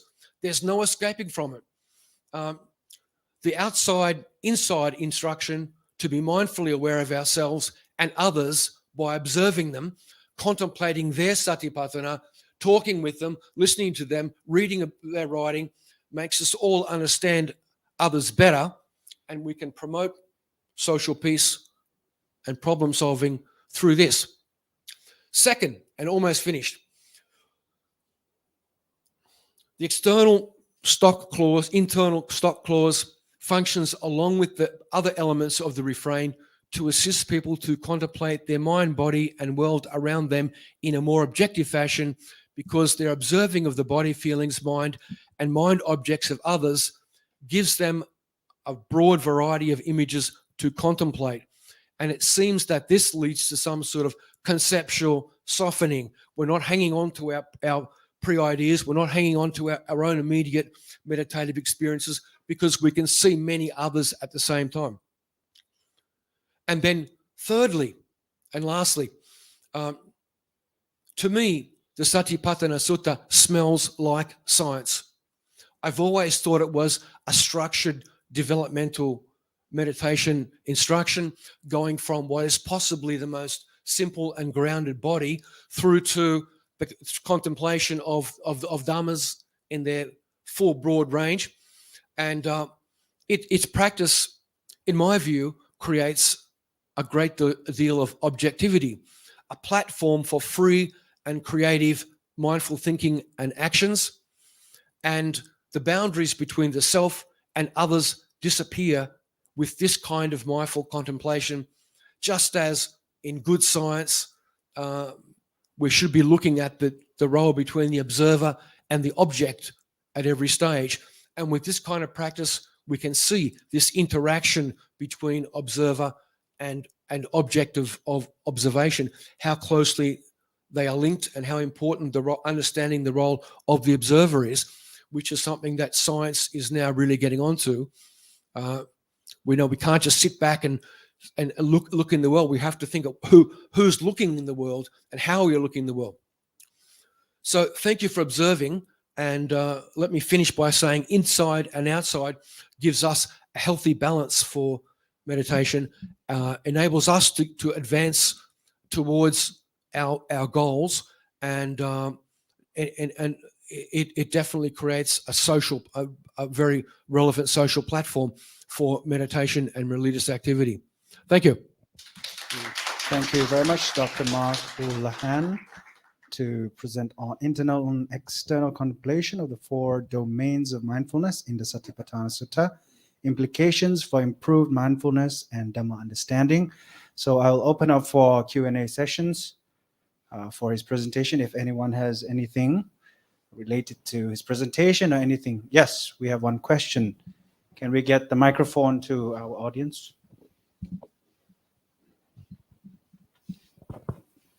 Yes. Yes, sir. My question is there any contraindication against mindfulness meditation, especially in the mindfulness-based therapy or mindfulness-based stress reduction? For example, if I'm suffering from severe depression or divided personality disorder or something, so is there any contraindication in mindfulness? Well, I think that, well, there can be, yeah, there can be. Like this meditation-based therapies can work very well for some conditions, yeah, but they will not work well for other conditions. So, I mean, more extreme psychiatric conditions, I don't think anyone would want to be using this technique on them. Yeah, so there are dangers from it, yeah, sure. But overall, if it's used correctly with the right people at the appropriate level, I think it's very, very helpful. And the studies clearly show that for things like depression and some other things, the results are better than other forms of psychotherapy. And how would you define the proper level of people who can apply for mindfulness-based? Again, please, sir. How would you define the proper level of people who can applying for mindfulness-based therapy? People who have stress-related problems, but they're basically pretty centered.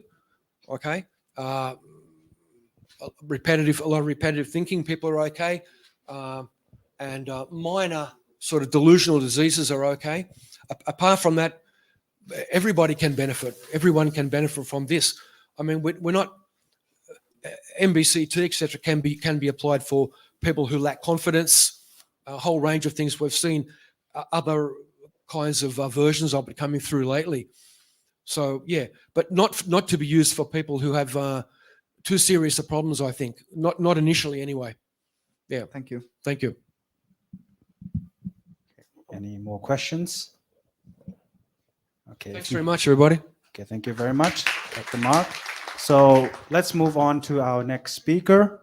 We'll be presenting on the source of mind, the eighth or the ninth consciousness, and interpretation of the Amala Vijnana in East Asian Buddhism by Dr. Ji Yun Kim and Venerable Dr. Mun Kwang. So Ki Wan excuse Kwan. me, Yes. moderator. The committee agreed to take a 10-minute break. Okay, so sure. Our Please. student can enjoy the drink and Sure, please. We'll candy have or a short whatever break outside. for 10 minutes, okay? And we'll come back at 3. Is it possible 3? You will come back at 3 o'clock. Okay, so let's gather up here again at 3. So thank you very much for all the speakers who have presented the insightful knowledge. And I hope our audiences were enjoying.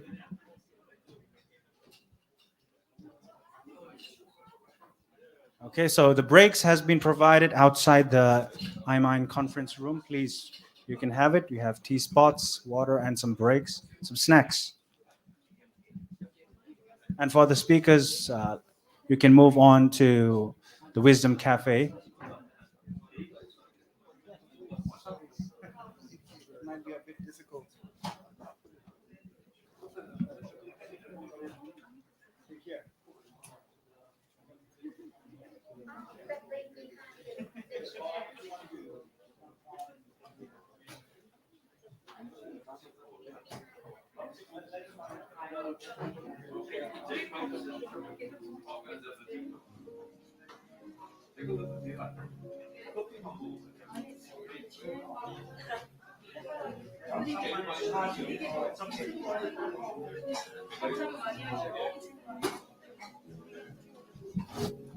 Okay, dear students, you can take a short break, okay, outside this room.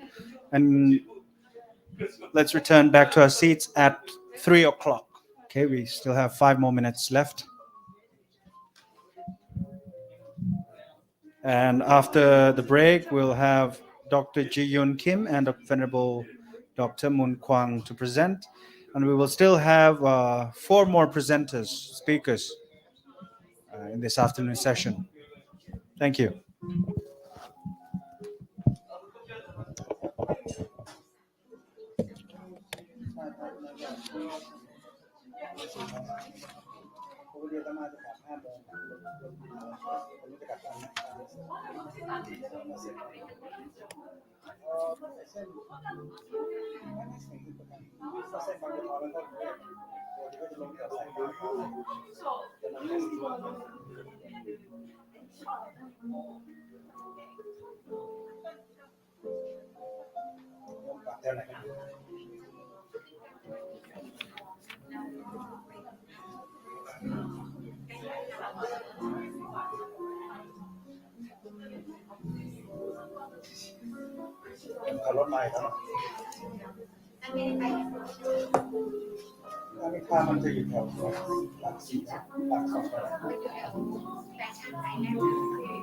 มั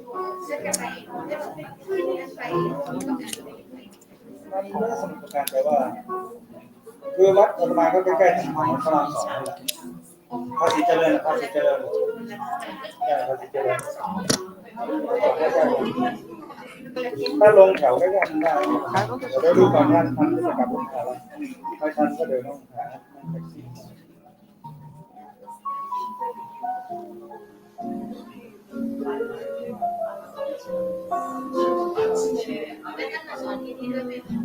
ยังไม่ได้สอนครับก็การศึกษาท่านก็ชวนมาเป็นอาจารย์ที่นี่แล้วก็มาเรียนป.เอกด้วยไม่ได้ตัดสินใจเรียนป.เอกท่านให้ชวนมาเรียนสตอรี่นี่แหละแต่มาไม่ได้จบเพราะการที่สุดมาจบทางศิลปศาสตร์โปีก็จบที่นี่แต่ว่าจบคณะมนุษย์อังกฤษโก็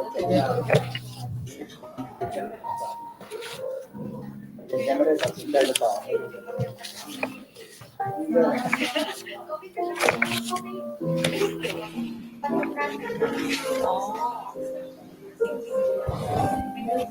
แต่เคยอบรมเรื่องไก่เกลี่ยก็โอเคสนุกแต่ถ้าเราเจออาจารย์ดีๆอ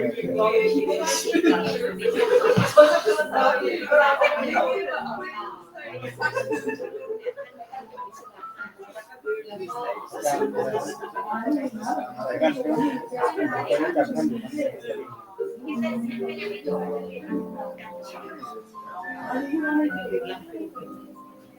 ด้านไหนสอน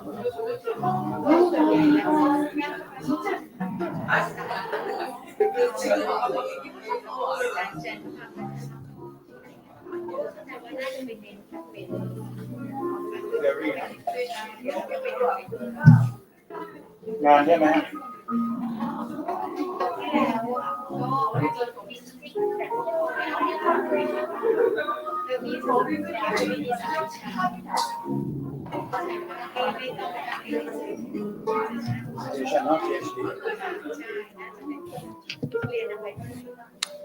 แล้วก็ในทีมน้องที่อยู่ด้วยกันในตอนนี้ที่เรียนด้วยกันเป็น international อีกคนนึงเป็นกระทรวงต่างประเทศถ้าเรียนได้ risk mitigation อะไร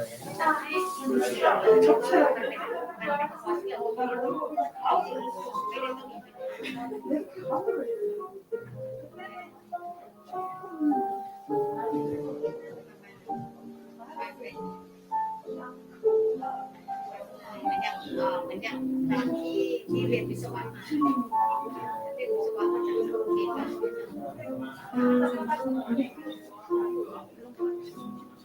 กลับไปอยู่หลักวิศวะแล้วก็กลับไปอยู่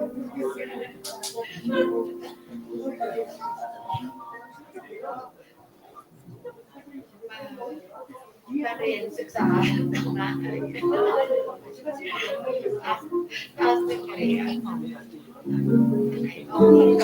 มีอาจารย์เป็นเอ็กซ์นักวิทยาศาสตร์ใช่ตอนเรียนท่านเรียนสกิลแมเนจชั่นกับท่านก็อบรมไก่เจีย10 เดือนที่แล้ว10 เดือน5 วัน50 ชั่วโมงตอนนี้ท่านสอนภาษาอังกฤษ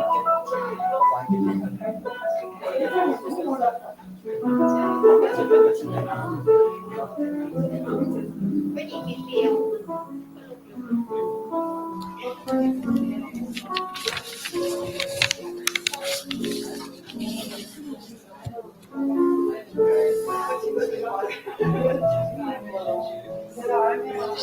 ไม่เบรกก่อนนะโอ้ยยังไม่ทานนะก็เดี๋ยวทาน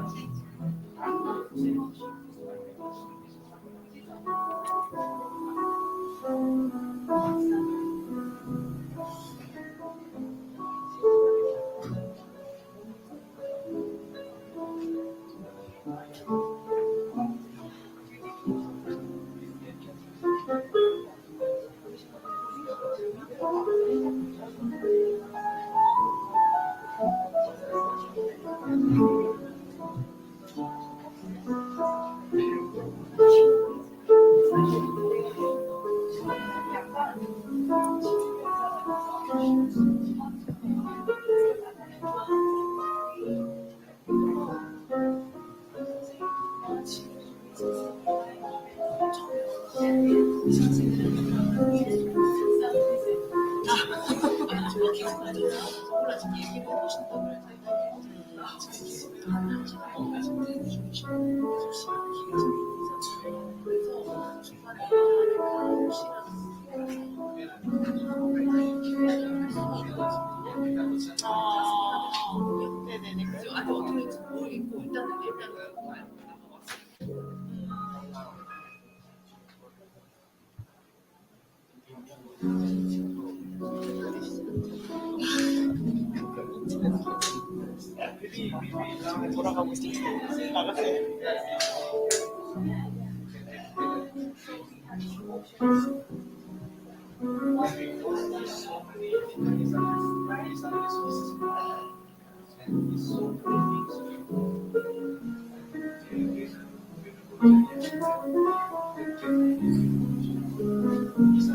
ขาบอกเขาจะไปเรียนภาษาจีน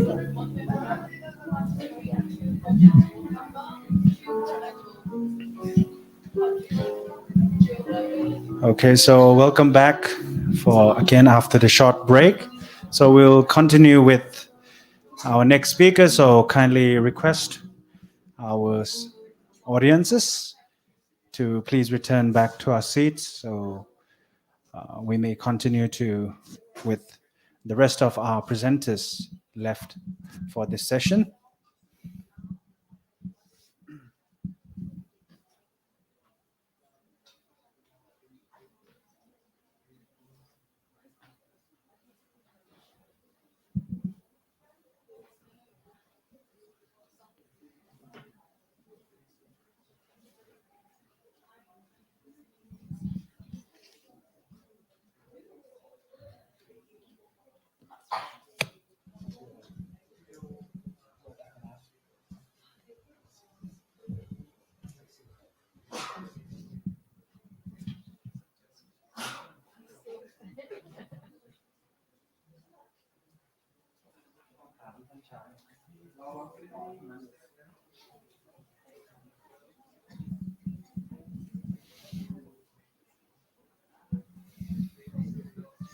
Okay, so if the break has been done, so kindly request everyone to return back to his seats so that we may continue with some other speakers who are here to present.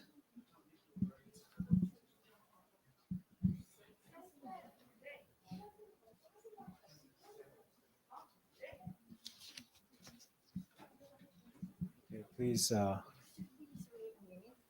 Yes, sure. The questions will be changed because Korean to wait in Korea too long time is delayed.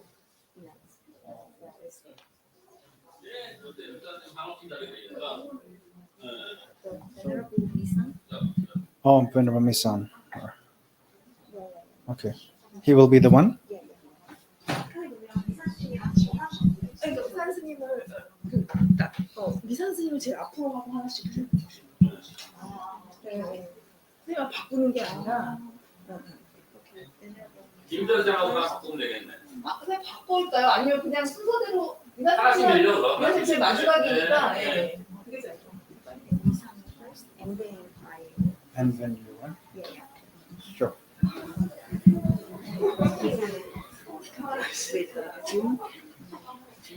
Oh, okay, on the Zoom as well. Okay, the staff is all in that room. So Venerable Misan is not here? Okay. Korea. Okay.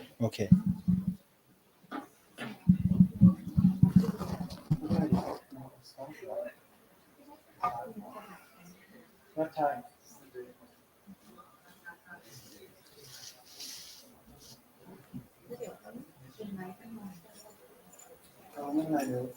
ให้ดูซูมเห็นบอกว่าอาจารย์ท่านนี้เขาจะซูมมาจากเกาหลีอาจารย์ท่านนี้มาจากซูมมาจากเกาหลีเขาต้องขึ้นจอให้ก่อนใช่ Yeah, arranging.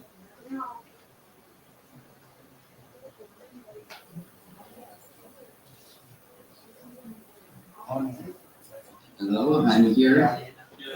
Yeah.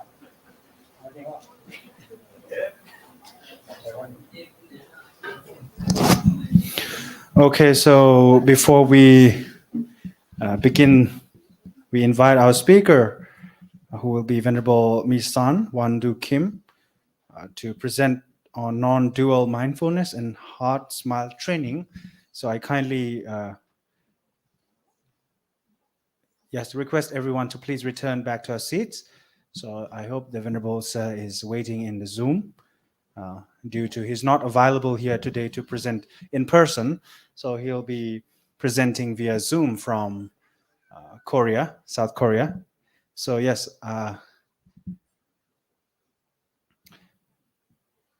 Venerable Misan Wandu Kim is the director of Kai Center for Contemplate Science. After his graduation at Dongkuk University, he received his master's degree from the University of Pune in India, based on his research on Pali and Sanskrit texts. He received his Doctor of Philosophy from University of Oxford with his dissertation, The Doctrine of Momentariness in Theravada Buddhism. He then worked as a senior fellow at the Center for the Study of World Religions, Harvard University, and as a professor at Chung Ang Sangha University. Today he will share us his insights on non-dual mindfulness and heart smile training. So please, Venerable Sir. Thank you for the introduction. I'd like to start with greetings to members of Sangha and Mas Chuarangun University, and also the members from Dhamma University. I'm sorry I couldn't go there, but it's very grateful to present my paper here. I think Vesak, I also presented other people on this June, so I'm quite used to it. Shall I share my screen first? Okay.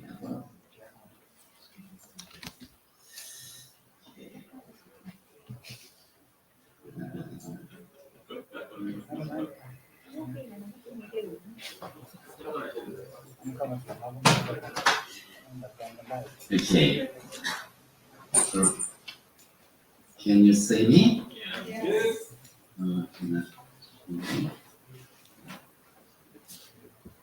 Right. Okay.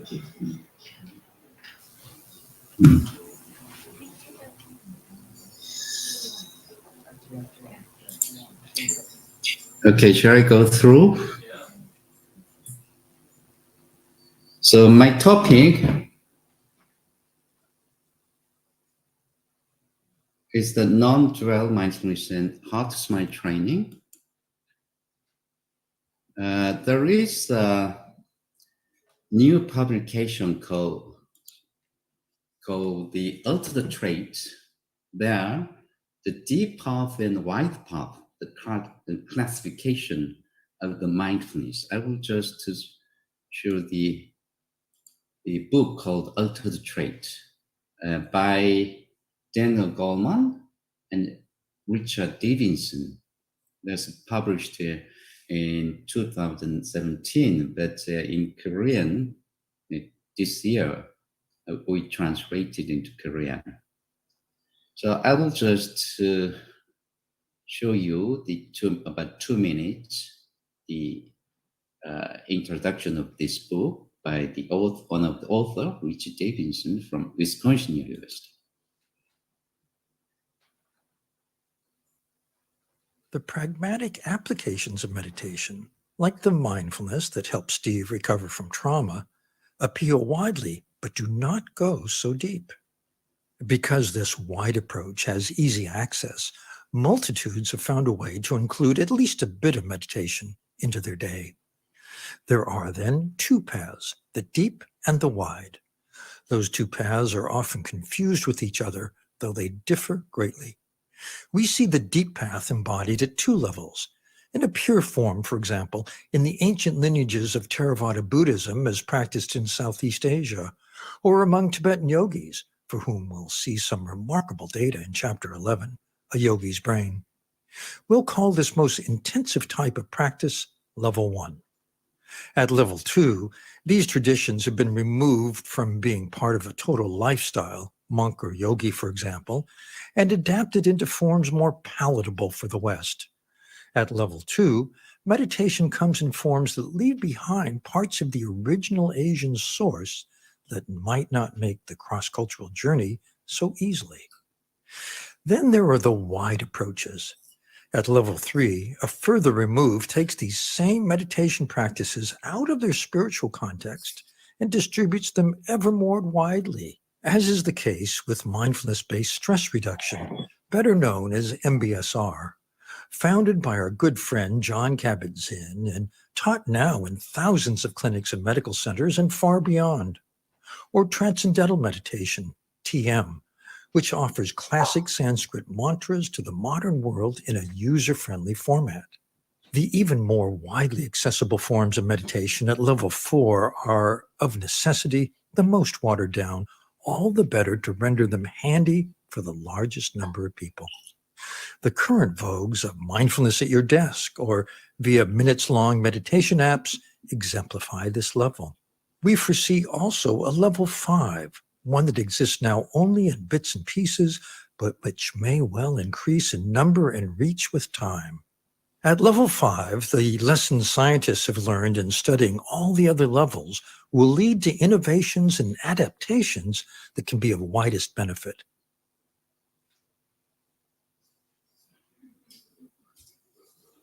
Okay. 개선 치르고 지선 치르고 하면. Sorry, should go back.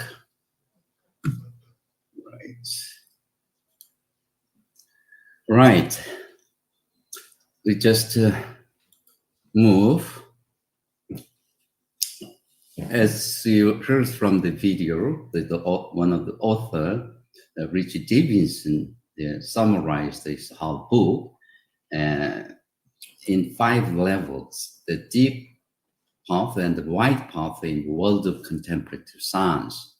The first level is pure from the ancient lineage of Theravada, Tibetan, Mahayana, and Zen Buddhism, etc. The second level is adopted into the Western. Yeah, there's lineages of Western teachers. There's the first generations of the meditation teachers. There's a modified version adapted in Western culture. And the level 3 is the wide expansion of it, science-based interventions, MBSR, MBCT, MSc, and also the first scientific study is the TM meditation. And the level 4 is the wide expansion of non-science-based meditation apps, especially digital tools. So online mindfulness course, and also mindfulness at workplace, etc. is level 4. Level 5 is the widest path. It's the future prediction that they made. Sorry. It's the level 5, leading to the potential innovations and adaptations that can be the widest benefit. For instance, Healthy Mind app is the kind of example. I will just go through with this kind of pictures. You can see Ajahn Chah from Thailand, also Ajahn Buddhadasa here, and also the famous meditation teacher Mahasi here, and the Jack Canfield here, and Goenka. This is all the Theravada side, but the Tibetan is influence meditation, modern meditation is quite deep. I think it's the representative of the great figures, Dalai Lama, and also Richard Davidson from Wisconsin, and also the Thich Nhat Hanh's influence of the deep path of the Western and also Eastern meditators. That's great. And also, the Jan Kabat-Zinn always emphasized his ancient old teacher, master, Sun Master from Korea, Sun San, is the first level, the deep path. This deep path, still deep path, level 2 is adaptation of Buddhist meditation and also other forms of meditation into Western culture, Western world. As a Jack Canfield and Joseph Goldstein from Insight to Medicine Society, Jack Canfield in San Francisco, Spirit Rock, and also my good friends in Cambridge, Insight Meditation Center, Le Rosenberg, and also Upaya Zen Center gets a Japanese Zen tradition, is also joined Harapax, and also from England, he's the founder of the Amarabati, getting the Thai forest tradition into Western world, Ajahn Sumedho. These are the level 2, still deep path they are keeping. From this on is a wide path, level 3 is the Jan Kabat-Zinn, the founder of the MBSC program, and also with the help of Jan Kabat-Zinn, MBCT, the William and Tisdale and Tyndall Siegel from Toronto, Tisdale from Cambridge, and also William from Oxford. They found Oxford Center, Mindfulness Center, and created MBCT. From MBCT, I think many scientific research on this program is popping up. As now we are going to see shortly how many publications and papers produced per year is amazingly increasing year by year. And also it is closely connected with the compassion interventions, but mindful self-compassion also sharply growing, developing program. I mean, here the Sogang Sunim is the Venerable Sogang presented is the Korean representative of MSc program.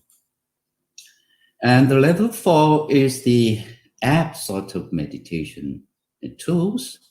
Calm is the largest, and also in the industry of this app, meditation app is a top.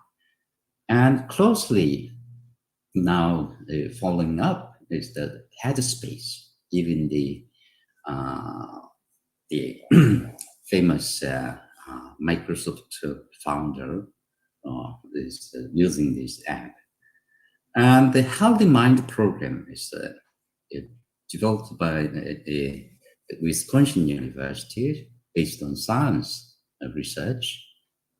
This still is the level 4, but level 5 has not been arrived. But hopefully, Richard Davidson heading for the level 5 with the Healthy Mind app. This is a free of charge, especially his intention is beautiful.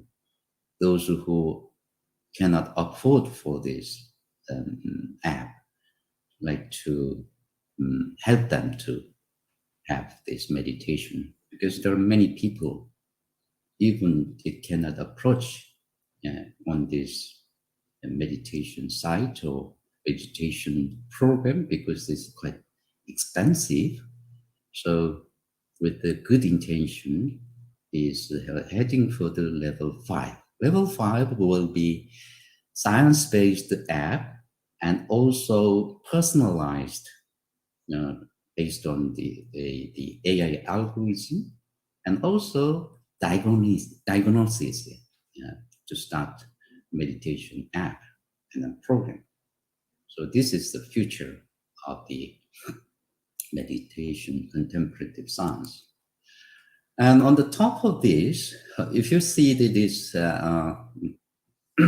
resources from UK, the UK Parliament, they created a mindfulness initiative and studied in mindfulness in UK and other parts of the world, and they classified in 4 fields. First one is health, well-being mindfulness. The second is the mindfulness in school, education. And third is mindfulness in the workplace, business. And fourth is mindfulness in law school. So it has been produced many very high quality reports and papers. This can be downloadable free of charge, especially COVID-19 mindfulness for staying at home and after. This is useful. And also this mindfulness Nation UK, this is the book translated into other languages, I think. Hopefully we'll translate some of these materials into Korean later. On the top of that, I should mention this book as well, because there are lots of criticism. The mindfulness movement of revolution has its wrong direction, especially from the viewpoint of Buddhist or other religious tradition or spirituality. Especially this book is famous, and it has been translated into Korean as well. Mindfulness, mindfulness, how mindfulness became the new capitalist spirituality. Yes, the conference, the Mind and Life Institute, 2016, I attended. The closing address was very impressive. Mindfulness is widely pervaded in Western world. The one thing we should always watch out is the mindfulness go into the capitalist domain, and selling this meditation program is not our main purpose, main spirit.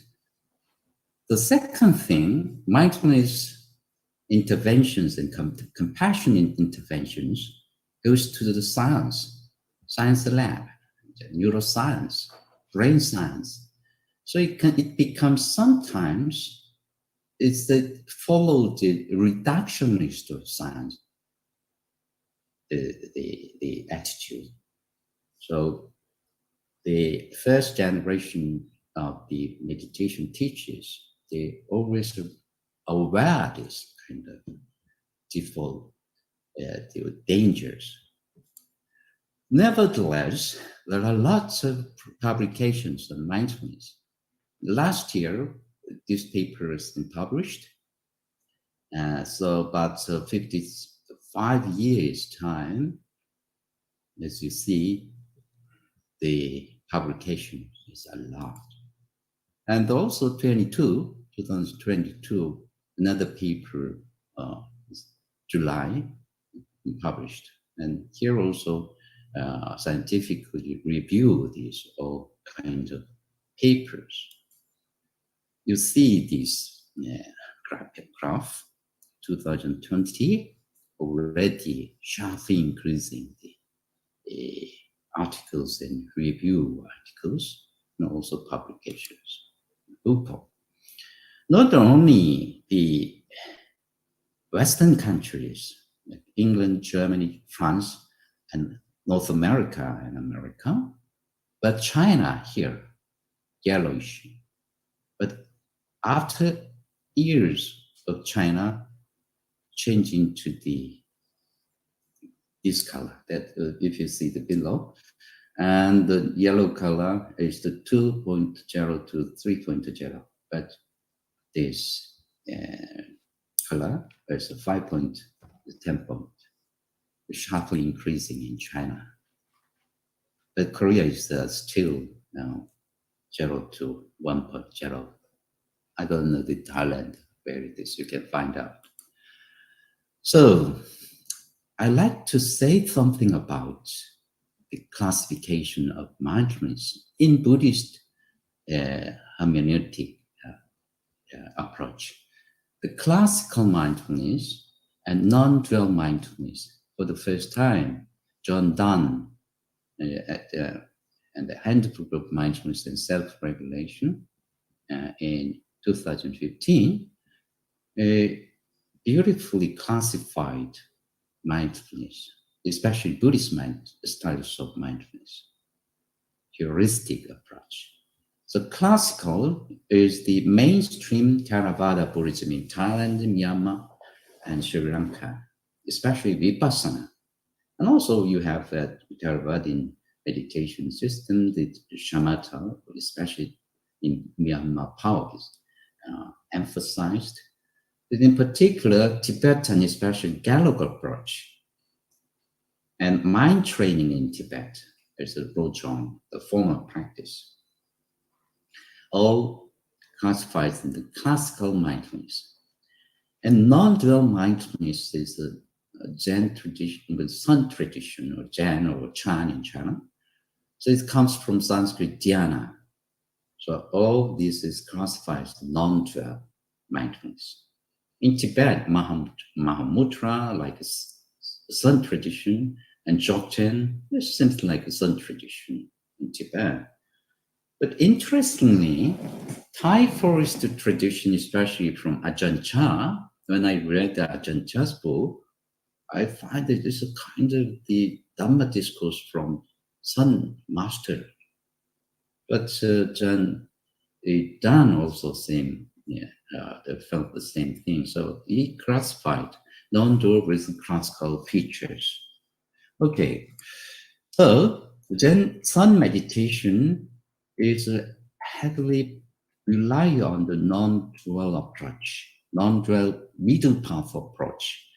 And Jan Kabat-Zinn influenced by this Sungsan Sun master, and he always emphasized non-discriminative awareness and non-dual,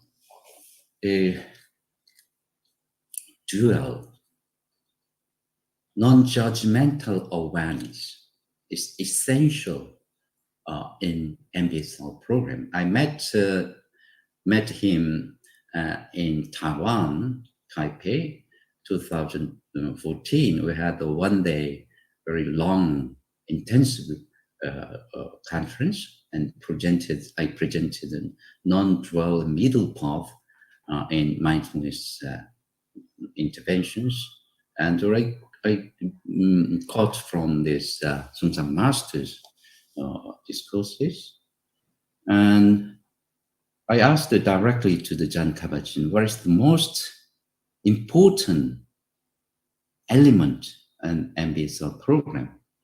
Undoubtedly, he said that non-judgmental awareness. He quietly said that. So I believe that is the foundation of MBSL program. So non-dual mindfulness, I translate into English, authentic presence. What is authentic presence? How to approach to the authentic presence? How to awakening to the authentic presence? In my program, Heart Smile Training, I give very clear instructions. You should first develop gentle attention. In Pali, it is Yonis Manasikara. Second, you should always develop and train by teachers, clear knowing, clear noting in a way. In Pali, Sampajanya. As a result, we will get into the awakening to the authentic present, that is the sati, non-dual mindfulness. I move on to this compassion side of our practice, especially Buddhist practice. COVID-19 gives lots of awareness. We are fragile human being, but we are closely connected to each other. We need love and compassion, empathy. I find lots of literature, especially Oxford Handbook Compassion Science, published in Oxford, and we are translating this book with some, including Segbang Snim and others who are doing a compassion meditation program in Korea and study and also teaching. So we are translating this huge book now. And also, I should introduce very magnificent, great research work on the compassion, Tanya Singer. I think I heard that Venerable Jahan already said that compassion fatigue and empathy fatigue is quite different. They discovered with the fMRI study with this Matthew Ricard. And when he went to this Max Planck Institute to participate in the research project, he was asked to go into this machine, and he stayed there for 40 minutes without compassion meditation, because they would like to see how his brain works without compassion meditation.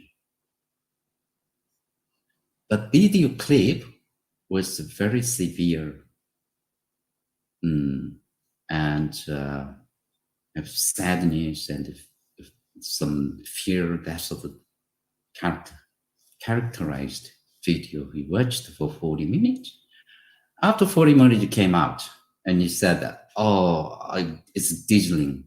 The Tanya Singer said, shall we go to a restaurant to have lunch? Then he said, no, I cannot have my lunch.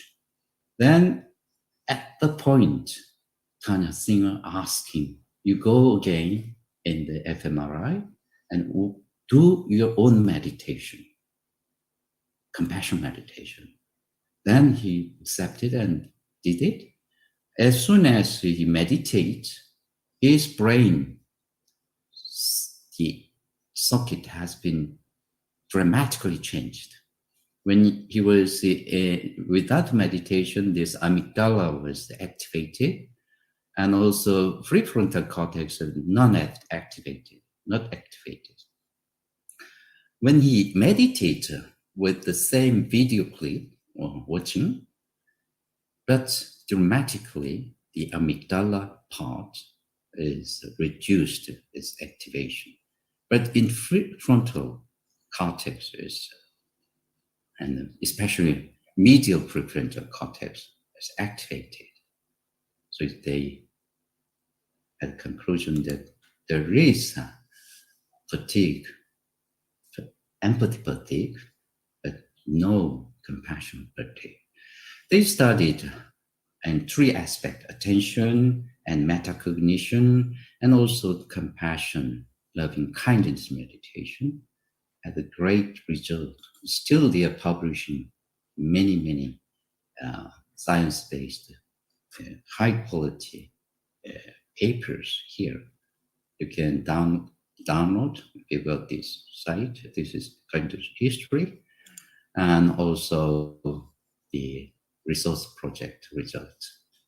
Okay, I think I will quickly move on to the Heart Smile training. So in Korea, we developed this training as kind of a compassion convention. We started 2011, and now in 2002, I introduced this program for the 8 times for beginners and 14 times advanced of course, in Korea, and also do some English program in KAIST. Still, we are having our joint research project is going on. And next year, I'm going there and teach. We have the research whether how much this can be effective, especially depression patient at medical school. The Cambridge Health Alliance.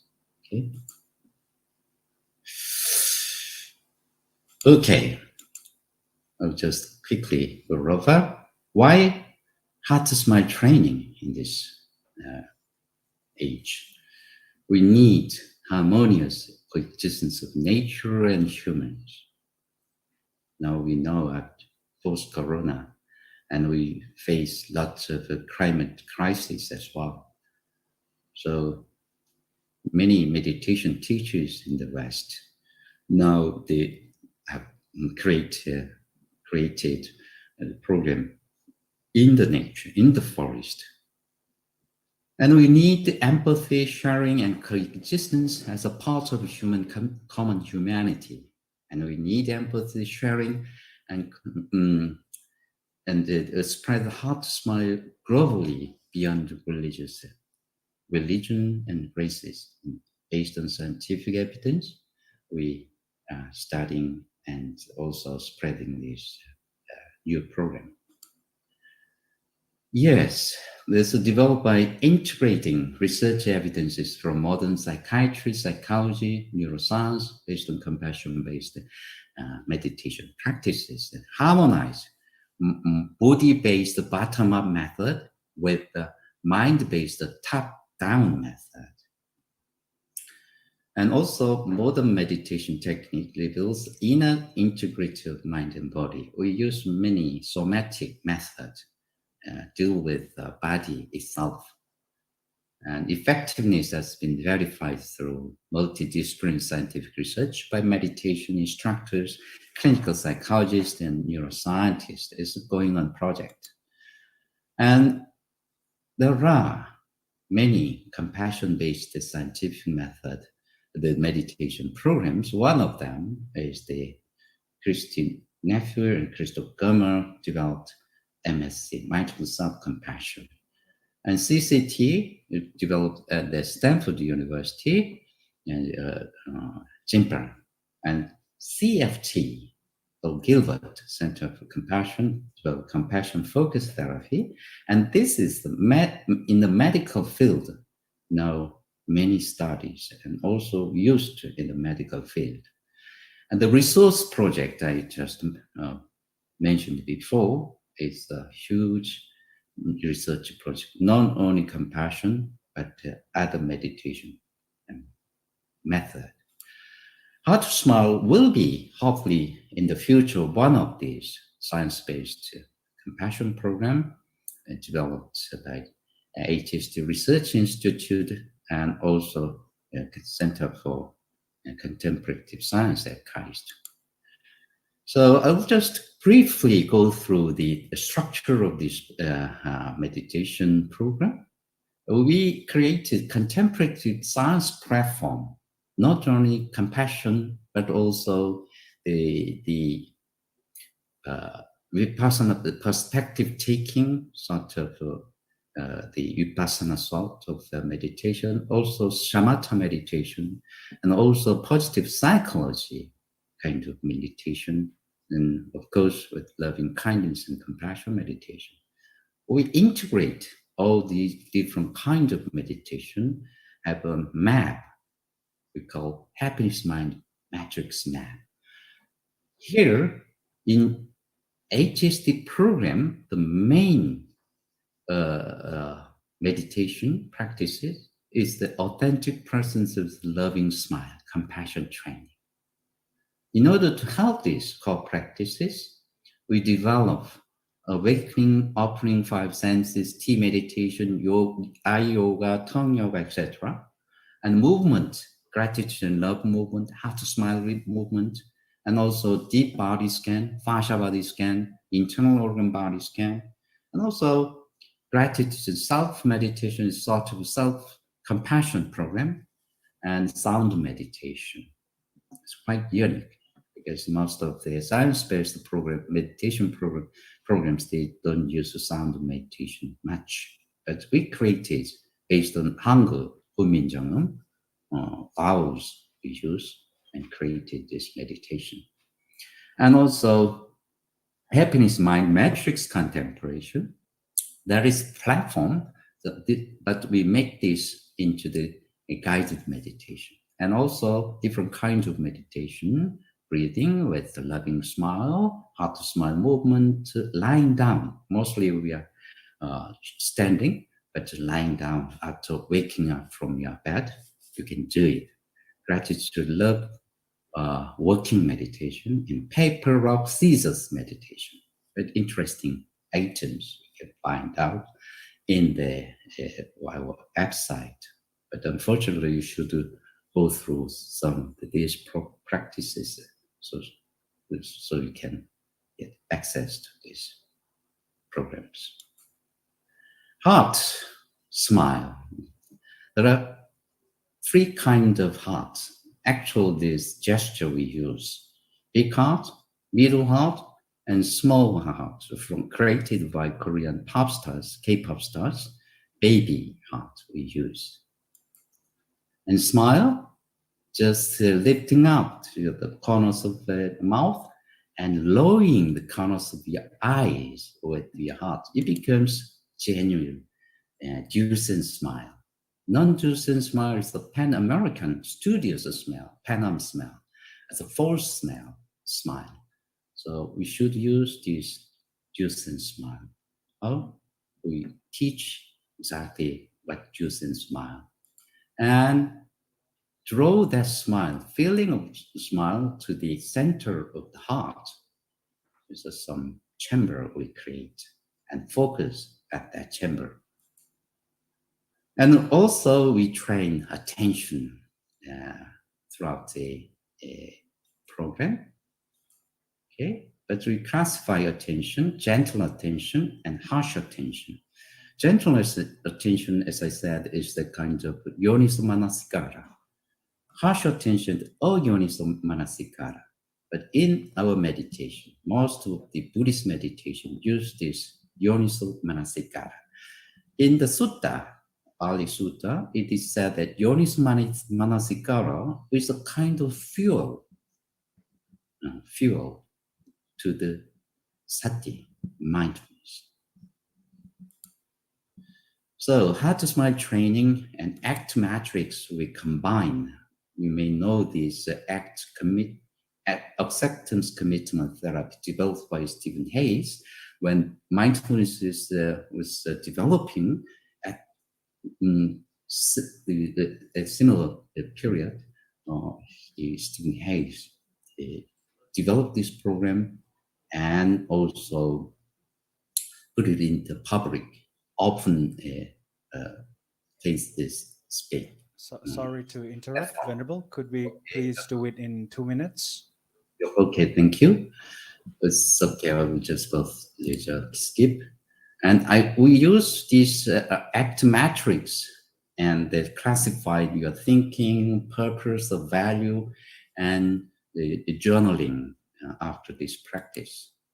And if you journal properly, you'll get into this kind of happiness mind matrix and practice so warm and gentle and compassion on the basis of authentic presence. Okay, I will just skip over details of the sound meditation based on the sky sound, the land or ground sound, and the living being sound, and come into our body and turn into the different vowel sound from Hangul, Huminjeongeum, and also gratitude and love movement. With the music, we practice gratitude and love and letting go. Okay, body scan. Okay, and internal organ body scan. This is kind of self-compassion meditation. Okay, The tips for practicing HST in daily life, we create the 3S: stop and smile, sing. Or you can stop and see and smile. This is just for the journaling. Summary. The happiness mind matrix, a top down. Awakening with the love and warm smile, and purification of emotions. Right place for feeling tone, Vedana. For that, we practice bottom up from our body, and in between gratitude and acceptance meditation, sound meditation will help you to integrate top down and bottom up practices.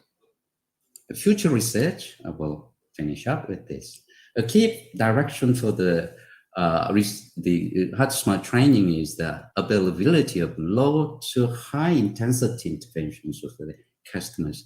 Current HST program will require 24 hours as the intensive 3 days, 4 weekly, and 1 day intensive advanced course. And thus it is important to develop light touch interventions. So we are also planning light touch interventions for 2 hours or 1 hour, etc. And there need to examine potential benefit of compassion in education system. So we are creating also workplace HST program. We already formed the TFT members, and also create the HST for schools. Yeah. And in the future, HST research will be going on, finding effects of HST and neurophysiological mechanisms. Okay. Thank you for your. Okay, thank you, Venerable Ms. San Wan Du Kim, for presenting his knowledge on non-dual mindfulness and heart smile training. So I think without further ado, we should move on to another participant. Okay, so may I please invite Dr. Ji Yoon Kim and Dr. Venerable Mun Kwang to present the paper on the source of mind, the eighth or the ninth consciousness, and the interpretation of the Amala Vijnana in East Asian Buddhism. So yes. So I'll be giving you like 25 minutes, okay? 20 minutes presentation and 5 minutes for Q&A session.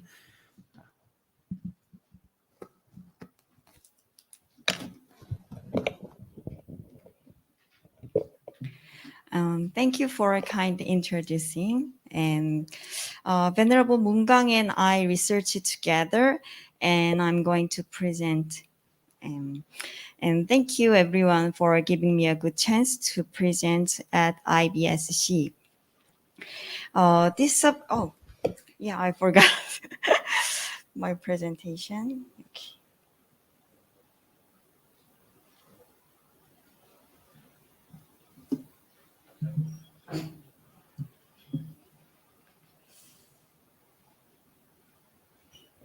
Okay.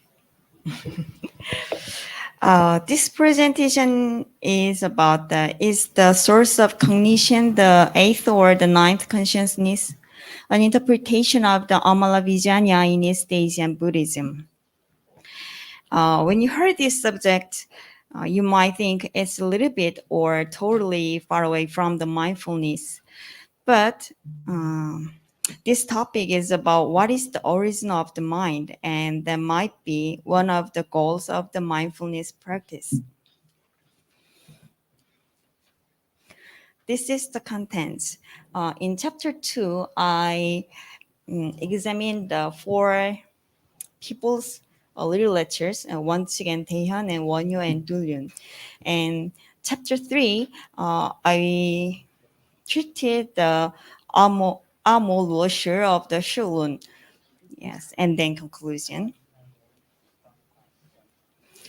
We use the word recognition in our daily lives frequently, but it is hard to know exactly what recognition means.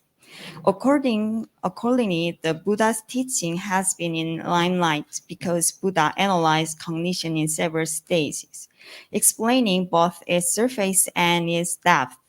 However, in the years since his death, various discussions have expanded our understanding of cognition and brought to light new forms of consciousness. One of new consciousness is Amalavijnana, Chinese Amo Luo Shi, which I focus on in this study. Like PPT, Amalavijnana has been translated in several forms in China, like this. And then I researched by CBETA program, and its straw and treatise is presented as an example. It can be seen that, this case is very much used. The usage is very much.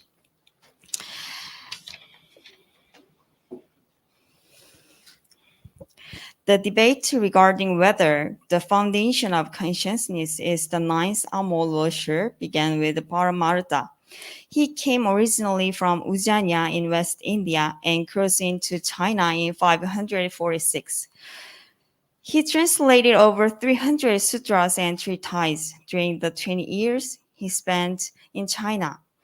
Among them, Paramartha translated Ashraya Paribruti into sinographs as Amo Luo Shi in the Zueding Zhangrun. He used the word Amo Luo Shi to convey his idea that the Amo Luo Shi is essential to thusness.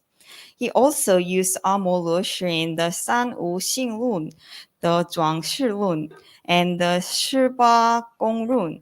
However, Xuanzang refuted Paramartha perspective regarding consciousness, translating Ashraya Paribhuti into Zhuangyi, transformation of the basis, as the chapter Shi Fan of the Yogacara Bhumi Shastras, which corresponded to the Jueding Zhangrun in Paramartha's rendering. Xuezhang's translation reveals a view of consciousness which contrasts with Paramartha's contention that the foundation of consciousness is the eighth alaya vijnana, and that the ninth amala vijnana is not another form of the consciousness. And in lunchtime, I saw the statue of the Xuanzang near this building. Very impressive.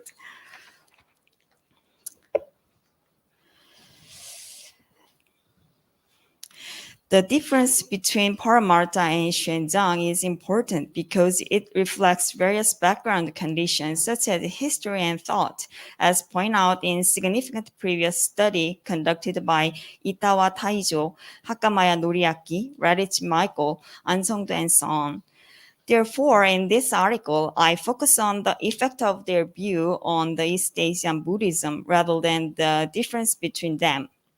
I try to understand the treatise that mention the word Amo Luo Shi by other Shilla scholar monks, such as Wonchik and Dulun, who were staying in China, Wonyu and Taehyun, who were lived in Shilla, and the Shimo Huyan Lun to develop a new map of East Asian Buddhist thought. In addition, I examined the development of the consciousness theory through the expansion of discussion that the foundation of consciousness is the Amo Luo Shi in East Asian Buddhism.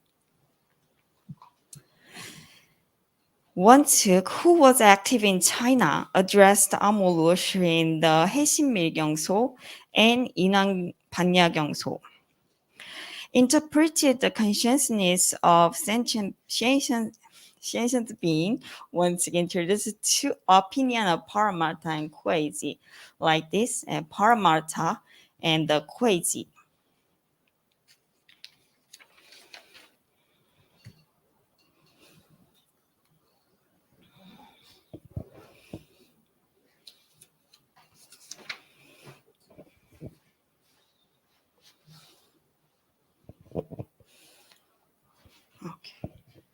In this paragraph, Wonchik also mentioned the view of Paramartha. However, Wonchik explained it with Bodhiruchi and Xuanzang in the group of 8 kinds of consciousness, although Wonchik did not express his own opinion. He just said Paramartha asserted, It is able to confirm by following sentence of the Haeshinmilgyongso. Wonsick repeated the opinion of Paramartha by reason that there is no doctrinal basis of his view, and it is contrary to Rulai Gongde Zhuang Yanjing, which is also quoted in another part. Then Wonsick asserted the Amol in immaculate consciousness, that is the power of the eighth consciousness.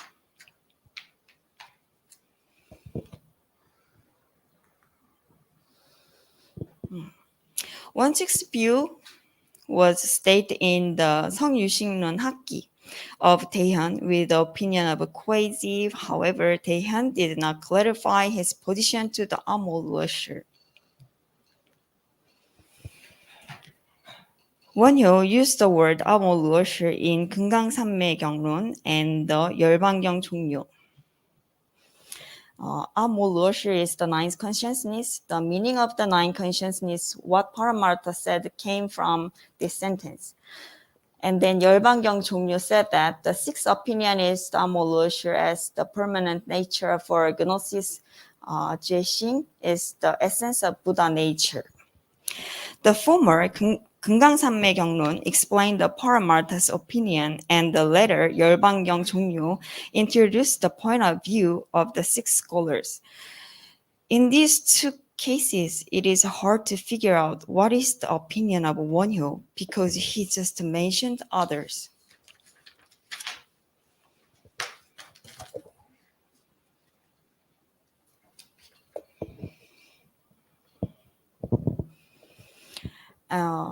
I divide into two parts of the Wonhyo sentence like that. The first one is the original alignment is the Amol worship, and then the 금강산매경론, the Amol worship means immaculate. The original alignment is essentially purity. And second one is excessive and excessing amala.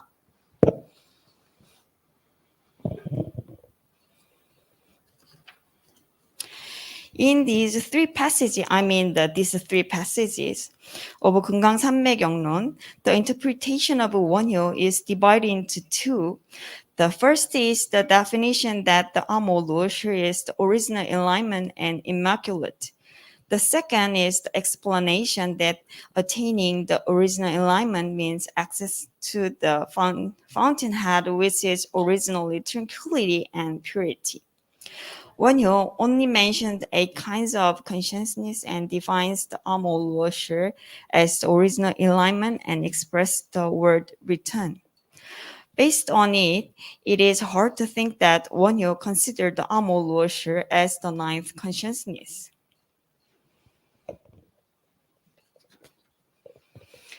Dulun, who was active in China, introduced Wonhyo's understanding of the Amol worship in the Yugaronggi. He also mentioned the various opinions of Huizing, Wonbei, Kwezi, and Divakara.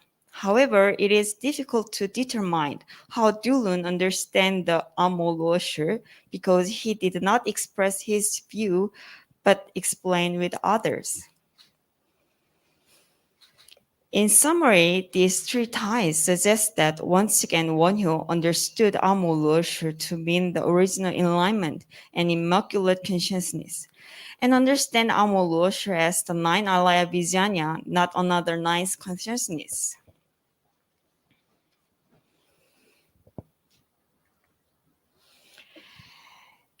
Chapter 3. Another remarkable interpretation from the same point of view is containing in the Shimo Huyan Lun, the commentary on the awakening of faith in Mahayana. The book is attributed to Nagarjuna, but regarded an apocryphal scripture written in East Asia around the early to mid-8th century. In addition, the Japanese monk Annen states in the Shitancho that this is an apocryphal work by the Shilla monk Wolchung.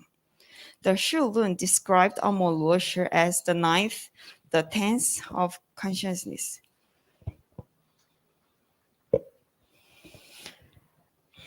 The Shulun introduced the theory that sets the 9 kinds of consciousness relies on the Vajrasamadhi Sutra. The citation is the same part of explanation of Wonhyo to the Amo-Luoshu.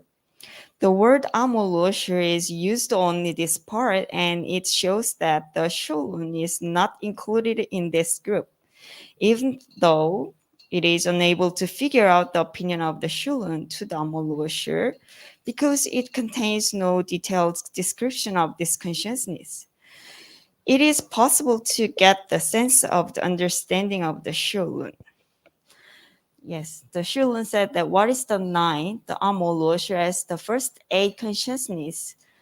And then the Vajra Samadhi Sutra says, yeah.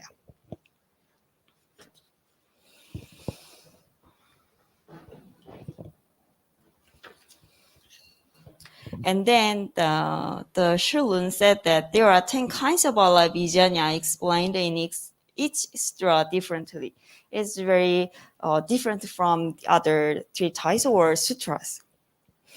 Its inclusion of the two names, white Amolor and black-white Amolwa, in the 10 names of Allah Vijnana terms that were newly created by author indicated that the author understood the Amolosher to be part of Allah Vijnana. Yeah, in here, white Amolosher and black-white Amolosher. The white Amolosher is the pure original alignment Allah Vijnana, and the black-white Amolwa is the impure original alignment Allah Vijnana. It indicates the Shulun grasps the Amolosher as the original alignment, and it is verified by the commentaries on the Shulun. Yeah, this is the commentaries on the Shulun. These are the usage of the Amolosher of the 4 kinds of commentaries on the Shulun. The 世母护言论占选书 of 法务 the 世母护言论通玄超 of 致富 here, and then 世母护言论记 of the 普观 this one, and then the Shakumaka Enlon Kaigeisho of the Laiyu is the Japanese literature. The commentaries on the Shulun defines Amo-Luoshu as original alignment. Furthermore, it is specified that the Amo-Luoshu is the 8th Alaya Vijnana in the Shakumaka Enlon Kaigeisho. This shows that the Shulun includes the Amo-Luoshu in the Alaya Vijnana and they regard the Amo-Luoshu as the original alignment and the immaculate aspect of Alaya Vijnana. It aligns with the perspective of the Wonhyo and Wontu. However, the view expressed in the Shulun do not follow the interpretation of these scholars from every respect. The Shulun takes a different position by dividing an Amolwa into 2, the white and the black-white. This means that Amolwa is not part of Allah Vijnana, but is Allah Vijnana itself. The unique understanding of the Shulun to the Amolwa seems to be based on the view of consciousness. The 10 kinds of mind that access the object is described when it counts for the phrase, free from the mark of mental cognition of the environment in the awakening of faith in Mahayana. Yeah, it's the mind that access object, and the 9th is many in a single consciousness, and the 10th is each and every consciousness. Here, as mentioned above, it can be confirmed that the Amoloshu as the 9th consciousness is not included in the list because the Shulun regard the Amoloshu as the Allah Vijnana. However, the Shulun makes the new stem with the 9th many in a single consciousness, and the 10th each and every consciousness.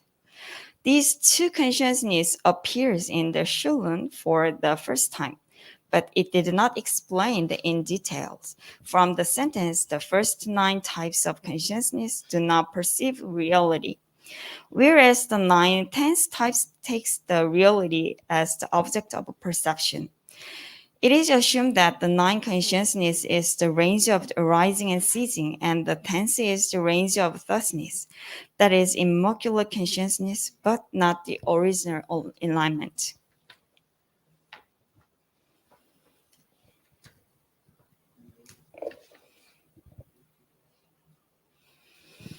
Yes. Conclusion. In this study, I showed the interpretation between Wonhyo, Wonchuk, Dulun, and Daehyun, and the new theory based on existing point of view created in the Shulun. They have same idea that the pure consciousness is the foundation of consciousness, but call it differently as Allah Vijnana or Amol. They are then placed on the 8th or 9th level by separating consciousness into 8 or 9 kinds. The Shulun reflects the perspective that the Amol worship is the pure side of Allah Vijnana, but creates the new notion that the Amol worship as the original alignment possesses an impure side as well. In addition, the Shulun adopts the view that there is another consciousness deeper than the Allah Vijnana and established the 9th and the 10th consciousness. In other words, the Shulun accepted the integrate earlier interpretation, including those of Paramartha, Xuanzang, Wonhyo, and Wonchuk, while simultaneously a step further and offering its own creative interpretation. In addition, this new theory affects later East Asian Buddhism through the dozen of the commentaries of the Shulun of Tang, Liao, and Song Dynasty in China, and from 8th century in Japan as Kukai. I hope that this study shed light on the foundation of consciousness and related streams of thought in East Asian Buddhism. I suppose this understanding of the Amala Vijnana stemmed from the need to set up a new and very pure consciousness. All things are nothing but consciousness as the ninth consciousness. Furthermore, the Shulmu Huyan Lun quoted Wonyo's Gengangsanmegyeonglun and used the Chinese character unlike Wonyo, unlike Paramartha, Wonchuk, Dulun, and Daehyun. This is equivalent to the Sanskrit Amala Vijnana. Thank you for listening. Okay, thank you very much, Dr. Ji-Yoon Kim, for presenting Is the Source of Mind, the eighth or the ninth consciousness, and the interpretation of the Amala Vijnana in East Asian Buddhism. Thank you very much. So do we have any questions? So now is the time for us to invite Venerable Dr. Nguyen An Tuan, the Director of Doctor of Philosophy in Peace Studies at the International Buddhist Studies College. So he's gonna share today the 5 mindfulness trainings and socially engaged Buddhism approach to solving social problems.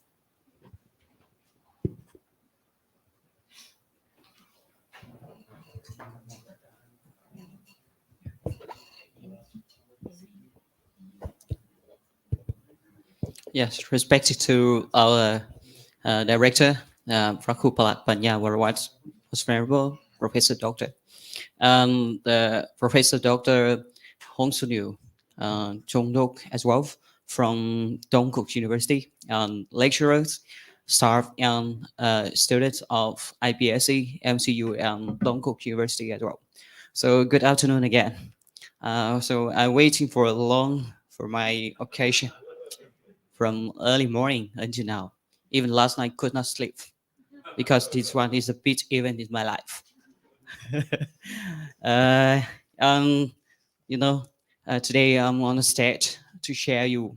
The thing is not so new, just very similar to you. That is related to fire reserve. Everybody know, right? In Pali, we call Panchasila. Other thing, that is mindfulness. So how it linked to other, how we apply the mindfulness practice to give our favorite self or observations of Panchasila. Before going to start my presentations today, so I have a story that, I could say that I am right now so much different from I was 10 years old. It means more than 15 years ago. At that time, I was a lay boy, very young. How it's different? As a lay boy, I could say yes, and now sometimes I have to consider yes or no. Yes, when mosquito bite me, I say yes, die. And when my mom give me money or didn't give me money, I steal it. Yes, I get money. Stealing money from my mother. Even when I have a chance, I have occasion, so I will tell lie with my friend in order to make sure with them. But now I'm very, how to say, different from before because I am monk right now. Um, Another thing that is I have morality. It's been free self. Yeah, that is my main topic today. Uh, uh, let's see. This is the title. The informations. Uh, Everybody know, right? The word fiery self, Panchasila. This one in both Pali and English versions. So anyone, if you don't know in Pali, so you can read in English. The summary here is just very simple for you. Just know that refraining from killing, refraining from stealing, and sexual misconduct, false speech, and wrong speech as well. And another thing that is intoxicants. Uh, Another translation they say only alcohol. In my country, like people consider, how about beer? Can we drink beer? Because Buddha only mentioned about the alcohol. Never, yeah, never talk about beer. How about beer? How about drugs? Right? So I would to refer the word intoxicants in order, instead of uh, alcohol. Yeah, this one related to gender, Sagan, killing animal, environment, selling property from other, right? Money, property from other. Another thing that is intoxicant. What will harm our body, physical body, and mental as well. And this is our speech, right? Uh, Look at our world right now. We have many social problems. As you see here, we have this one is you can see there's a baby inside a woman, but that is a portion. The problem right now around the world, they have the unwanted, unplanned children. So they kill the baby, they kill the fetus inside the womb. Abortion is a big problem now in US. Yeah, they consider allowed to do the abortion or not. Another thing, alcohol, a lot of things here you can see. um, some like this, smoking in public place, selling money, violence. Here is a domestic. Now become big problem. Violence on women, violence on children, right? And violence between the member of family, husband and wife, right? It's happened not only in my country, in your country, but global problem. It's been happening now around the world, every country, right? In Myanmar, do you have that in your country? Uh, so because we have many kind of problems, so here in my research, in my paper, I put them into 5 groups of problem. Back to my story, that I mentioned that before I don't have morality. That's why I easily to kill animal, steal the money from my mom, and telling lie with my friend.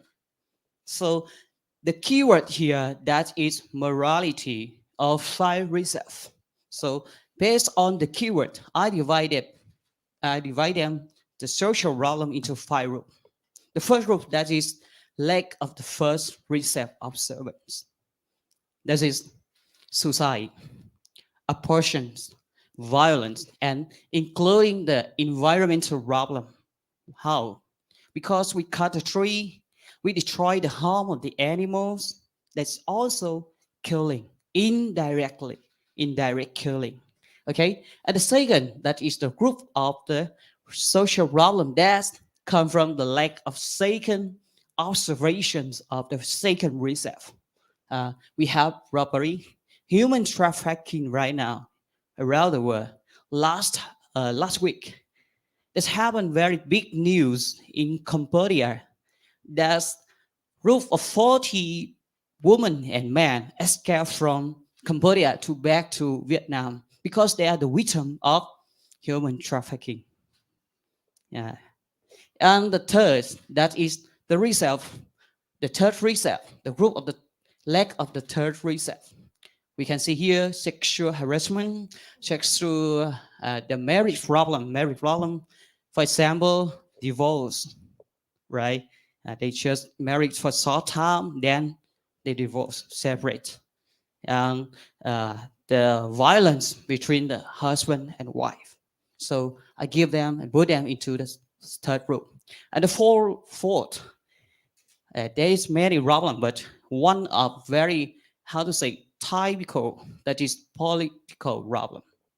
The leader of the country, the leader of the society, they will show them out and say, I will do like this, like this, like that.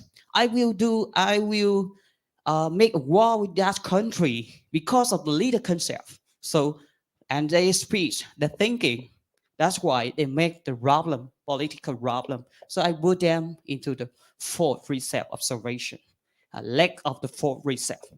They telling lie. They claim order. They have a wrong speech with all the leader of the country, other country. So they make the problem. And the last one, the problem of consuming intoxicants and educational problem. Why educational problem here? Because we train and we educate our children not well. That's why they back to use intoxicant. They play game. They use the very best newspaper, magazines, and they call it a eat. Eat here is not only by mouth. It's here by censure. Censure eating. It means, for example, they watch bad movie, read the bad newspaper, seeing bad thing and violent thing on the newspaper, on the movie, whatever, and then they become what they are eating, right? That's the reason why I put them in the 5th reserve observation. And what can help to control the lack of reserve observation? That is mindfulness. Mindfulness. So mindfulness. What is mindfulness? Everybody know, right? That is the present moment, living in the present moment. So people still now wonder, what is the mindfulness? You live in the short term. Most readable Thich Nhat Hanh, he say, living here and now. It means in the present moment. Bring your mind in the present moment. I'm standing here in front of you. I know I'm standing in front of you at this moment. So that is mindfulness. That is just simple mindfulness. We have deeper mindfulness. Okay? So mindfulness is living in the present moment. Awareness. As our friend here, Mark, he mentioned in the definitions of mindfulness, is also the term awareness. that you are in the present moment. So mindfulness is energies of being awake in your mind in the present moment here. You see, when we are awake of what we do, we will do the thing that benefits ourselves and other in the society. Uh, as our friend before mentioned about the word, the meaning of sati, mindfulness in Theravada, that is doing some beneficial thing. Mindfulness, Mark, right in your presentation, you also mentioned that one definition of mindfulness that is knowing and doing the beneficial thing for other people, and be always mindful in order to really conduct beneficial deeds. You see here, for other and keep them be safe from danger and rage of the society. So here, mindfulness is the key to help us to solve the problem of social problem here. So we will know what should we do and what should we not to do when we have mindfulness, when mindfulness present in our mind. Uh, Another story from my master, he passed away 3 years ago. Yeah, he always tell me, when I don't know what should I do tomorrow. So he asked me to uh, shake your head like this, touch your head like this. For what? Before I asked him for what, he say, have you ever seen the Mahayana monk? They usually do like this. They do this not because of problem. They do like this to remind them, you are monk, and I am monk. So be aware that you are monk. So you should do the thing that's beneficial for other people. Yeah. Here, sati, mindfulness. Mindfulness is 100. If you are say you are human, so you have 100%. Not to kill, you get 20%. That you are human, not animal. Okay, no intoxicant. Totally, you get 20. Let's see how much you can get. How many percent that you can get? No lying, no sexual misconduct. Totally. The central of them that is sati, mindfulness. When you have mindfulness present in strong present in your body and your mind, so you are 100% human. Okay. Three for training. Yeah. In all traditions, even in Theravada tradition, three for training will start with sila. It means reserve. Then samadhi, and later that is banya. But in Thich Nhat Hanh tradition, socially and get Buddhism, they have another interpretations and explanation. We call in this book, he mentioned in the book, the sun my heart, from mindfulness to insight contemplation. He say, strictly observation is totally based on development of mindfulness, sati. On the other hand, the development of morality by observation of fiery self. Firstly, development of mindfulness, sati, is required. It means when you want to keep your reserve, first of all, what you need to do that you have to develop your sati, mindfulness. Then he have new three for training. Start from sati, samadhi, and banya. Master Thich Nhat Hanh, he always teaching about mindfulness. So now he have, after introduce mindfulness, he have another way of applications of mindfulness. We call the 5 mindfulness trainings. So what is that? Okay, so first mindfulness training is not so far from the original teaching of Buddhism. That is 5 reserve. But in another way, he called 5 mindfulness training. The first is reverence for life. Develop the thinking of protect all of the life. animal life. And you can read here, okay? I have no more time, so just let you read, okay? And the second, that is true happiness. True happiness come from what? Not being still from other people thing and protect all the people thing. You will happy with what you get by yourself, not steal from other people. All the happiness is also your happiness. If they have money, they have uh, the property, so they also happy. So you also happy because you try to rotate them far away from the stealing, the violation of stealing. And the next, that is true love. Most romantic can say, if you have a true love, you will never have the problem of family problem. True love come from where? Come from your loving kindness, compassion, joy. Yeah.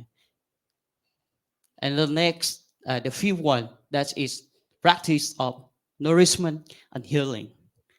Here, nourishment and healing is mean what we consume.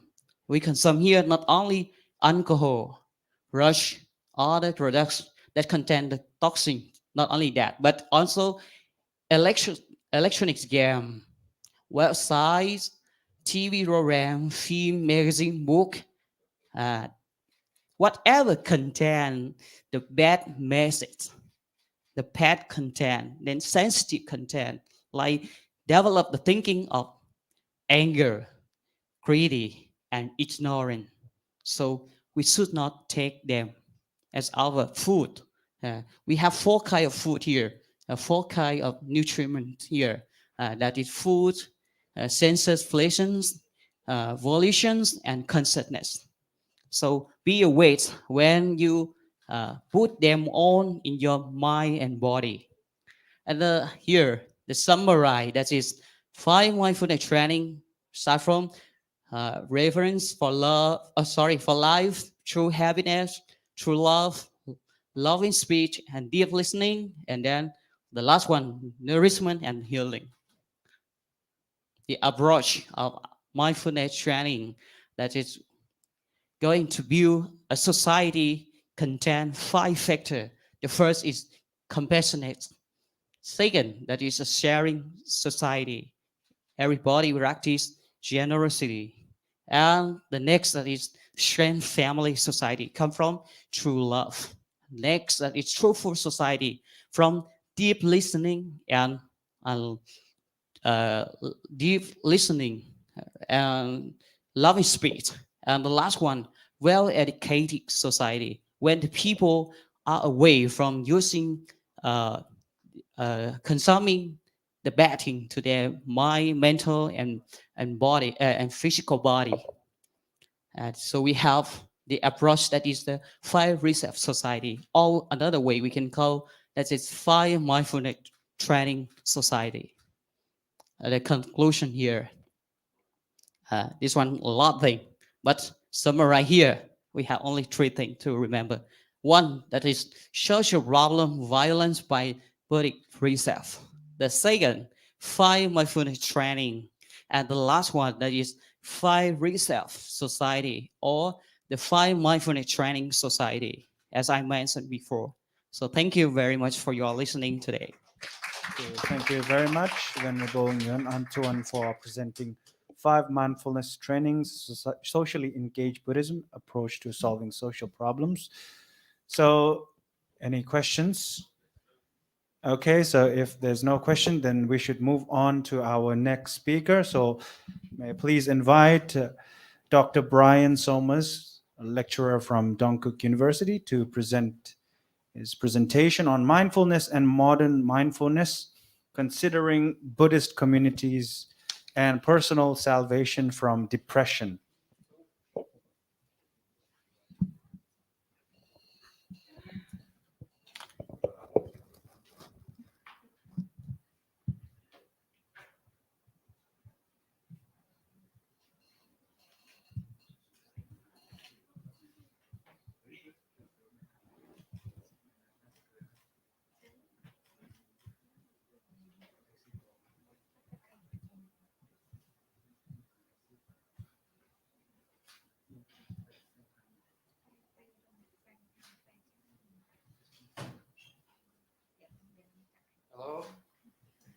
And thank you all for your patience and sticking around to have a hear of what I have to say. Today I'll be speaking about mindfulness and modern mindfulness and considering particularly what depression means in that context. Let's see how I can do this. Okay, so just a brief overview of what we're going to do today. Introduction, we're going to look at depression afterwards. Self-projects versus no self-projects, considering locality and globality, and then finally a conclusion.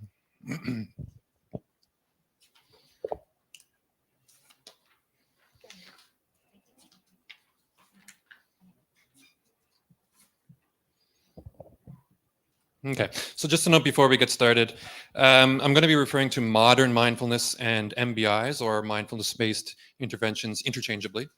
And what that means basically is just any of these three, or could also include DBT or ACT, any of these programs that include mindful-based practices. The three in particular that I'll be talking about are mindful-based stress reduction, mindful-based cognitive therapy, mindful self-compassion.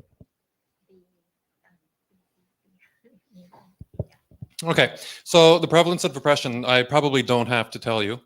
Depression is rampant in these days and age. According to the WHO, 280 million people are suffering from depression worldwide. And as we're all too familiar with, COVID-19 has only increased that. So approximately 25% increase over the last 3 years.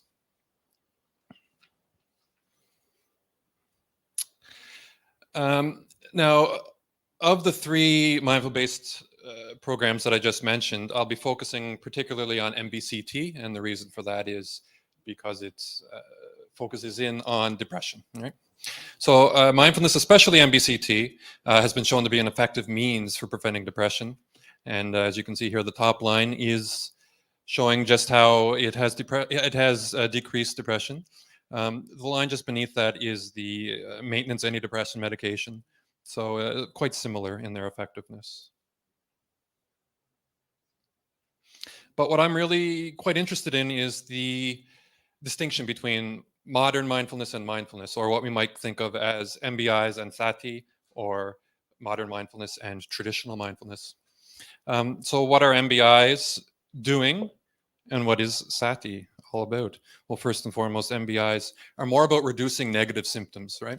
So we can manage and or treat ADHD, anxiety, depression, and even physical ailments such as chronic pain, headaches, high blood pressure, that sort of thing.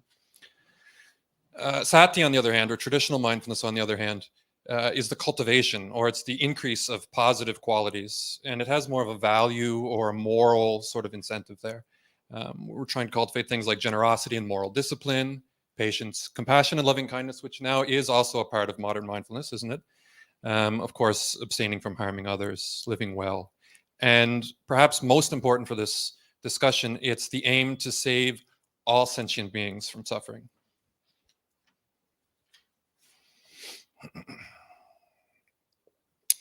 So in his very good book called Prescribing the Dharma, University of South Carolina professor, Helderman, has considered 6 processes by which mindfulness traditionally has been translated into modern mindfulness, or mindfulness within the clinic.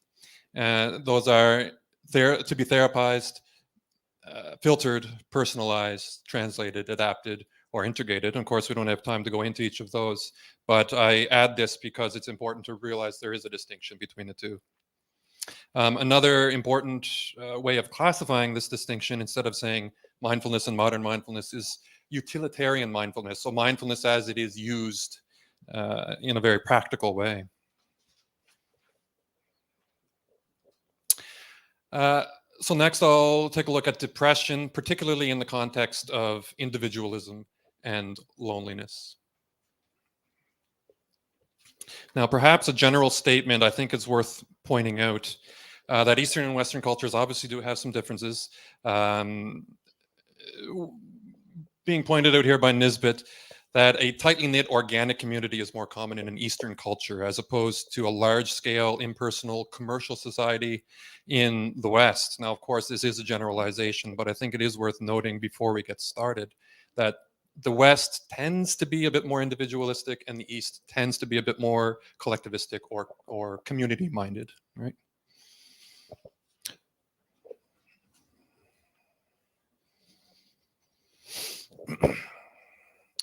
But nonetheless, the human animal is naturally tribal, isn't it? So our ancestors, as you can see here on the bottom left, are grooming one another, and we have a modern interpretation of that with some firefighters, which have retained that sort of communal atmosphere. Perhaps contrary to the individualist, cooperation is an essential to survival and growth. Humans have been able to prosper as a species. Why? Because cooperation in the face of competition has been developed. Right? The more tightly knit and cooperative a coalition was, the greater the chance of survival of the members of that coalition. The type of relationship that results from meaningful situations seems to be less conducive to loneliness and depression.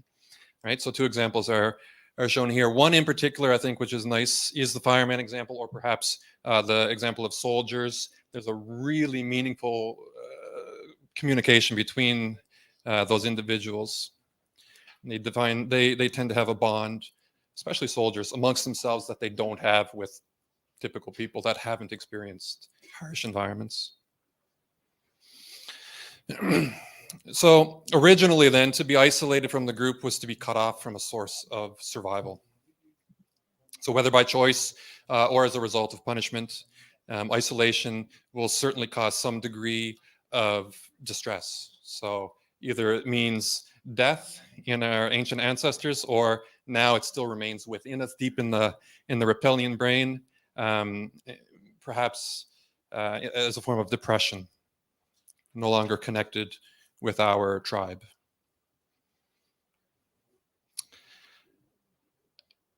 And of course, it doesn't just mean being with people is enough. Oops. It doesn't just mean being with people is enough. As you're all well aware, we live in huge megacities these days, and it doesn't necessarily mean that we're any happier or that we are any more well connected. So just by being together doesn't mean that we're not lonely, right? It's necessary to have a meaningful connection, and it's possible to feel lonely even though you're in, this big apartment building with lots of individuals.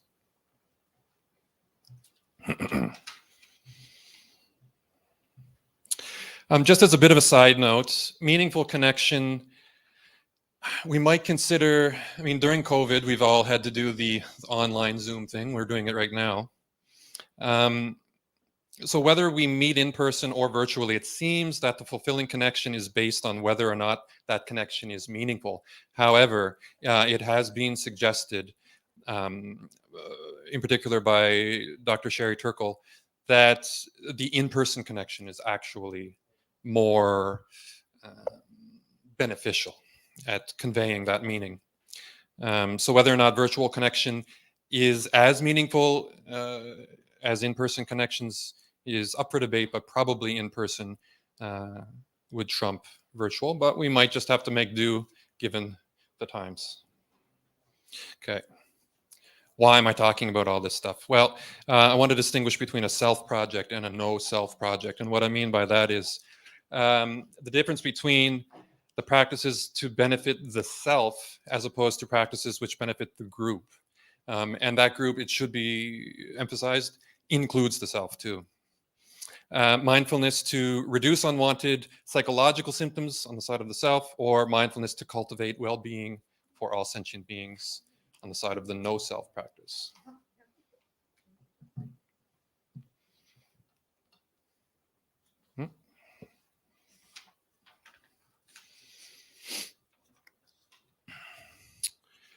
And of the 3 mindfulness-based programs I mentioned, there was MBSR, MBCT, MSC. MSC is the most recent of those 3, and it also, perhaps not coincidentally, is more emphatic on compassion. So what's going on here? So we see you help yourself first. Well, we might feel that that's a bit selfish, and we ought to be more altruistic. We ought to be more helping of other people, maybe self-sacrificial or be a martyr. However, as mindful self-compassion reminds us, as well as other practices, help yourself first, and then that will enable you to help other people. Mindfulness in the clinical setting, though, focuses on the management and treatment of ailments, such as depression, for the individual, right? That's in the clinic. However, MBIs have come to include, as MSc has, compassion-based practices, which shift that from the I focus to the we focus. Not the you focus to the we focus. Okay, so here's the main point. Two premises. If mindfulness hopes to manage or treat depression, and if depression is in part caused by loneliness, then mindfulness must address loneliness. There's no question about that. Does it do that? Maybe. In some cases, yes, but in some cases it might not. As modern mindfulness has developed over the past few decades, it has become clear that compassion is a necessary element. And if we hope to reduce depression by reducing loneliness, this meaningful connection between people is essential. The meaningful connection can come from genuine connection and concern for others. So we have a picture here of maybe a typical yoga or mindful-based practice. And they're not alone, are they? They're doing it as a group. So of course, mindfulness-based practices are group-oriented, but they're also only 8 weeks long. So what happens after you get up off the cushion and you go home and you do your mindfulness practices in your bedroom by yourself? It might help with the ruminating mind, but is it helping with depression if the depression is caused by isolation? It might, on the contrary, be contributing to depression if you're being more isolated. So meaningful connection will almost certainly take place within any of the 8-week mindfulness courses. And at this point, I mean, there's very deep connection with the participants in these. They share a lot of sensitive thoughts and emotions with one another. It's very healing. But what happens after it's all concluded? Could the individualistic approach be making us more lonely? And in the theme of our conference, considering locality and globality. So let's consider then going from the self to include others. Sharon Salzberg in particular talks about this, and most of the mindfulness courses do as well to some extent. An approach where one starts with the self and then moves it to include others as well as the environment. So we start small as the self or as at the local, and then we expand to the we or the global. Right? Mindfulness practices which add that layer of loving kindness and compassion-based practice incorporates the self with the others. And this is an important step for the individualist who may be tempted to apply mindfulness like a treatment or a self-help on his or her own. And as a little side note, it's not always that easy to love yourself. So you might want to start with a friend. As mindful self-compassion and other programs suggest, we are our own worst critic at times. So it might also be added that not everyone will be able to love themselves with ease. Many people are their own harshest critic. And in the case of MSc, we might start with loving kindness for a loved one, and then we'll just shift their name and include ours. And then we can go from ourself on the same trajectory from local to global. So ultimately, the trajectory is the same, just the starting point is different.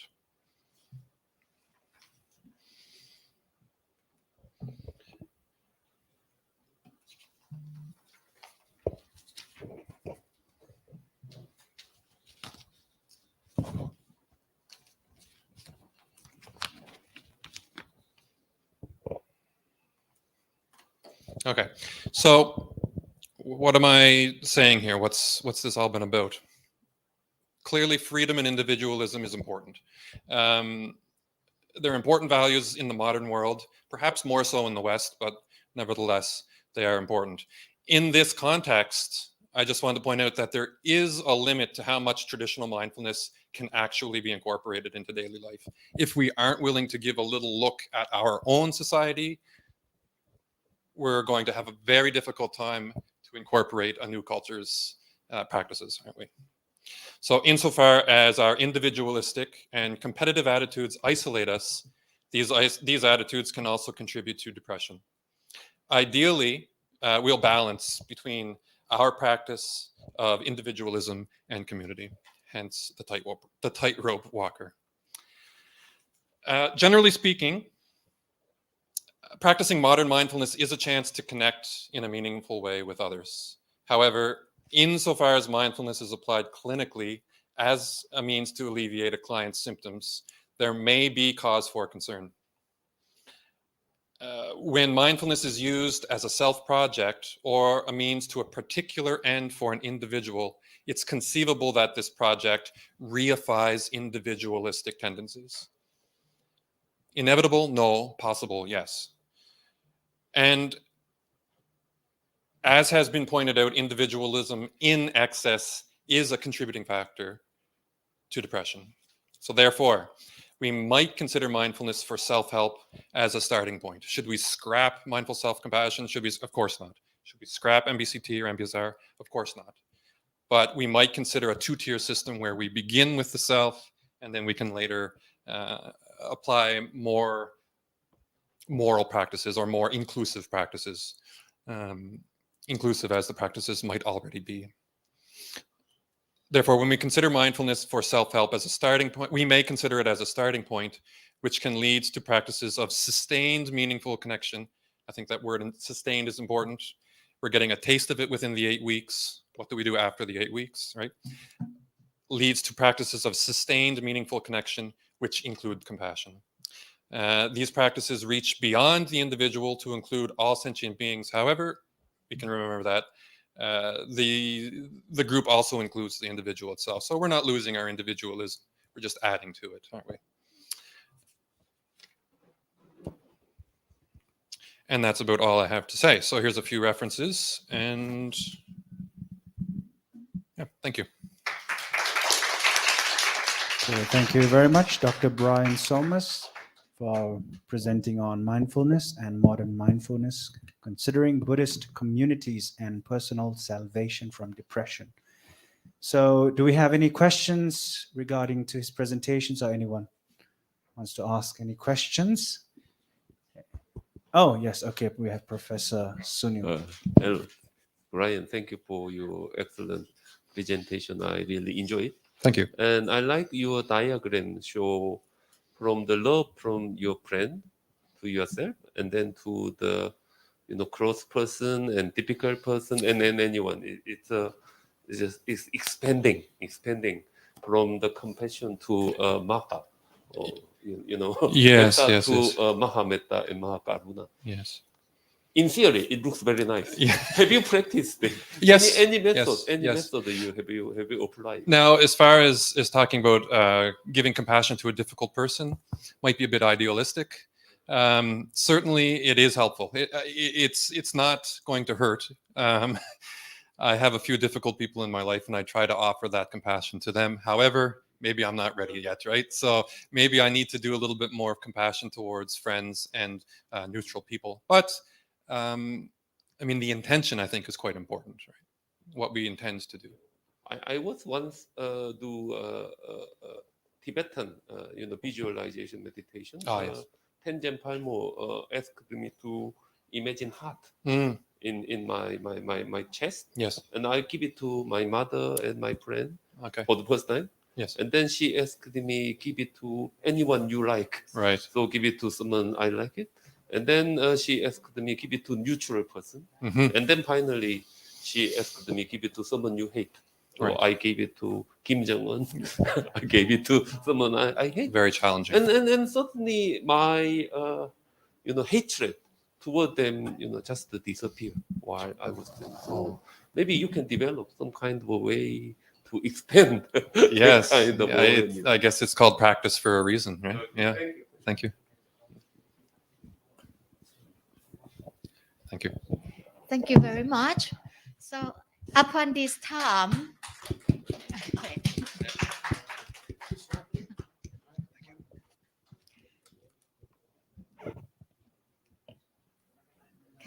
so upon this time, before the last part of today, We would like to invite Venerable Dr. Neminda.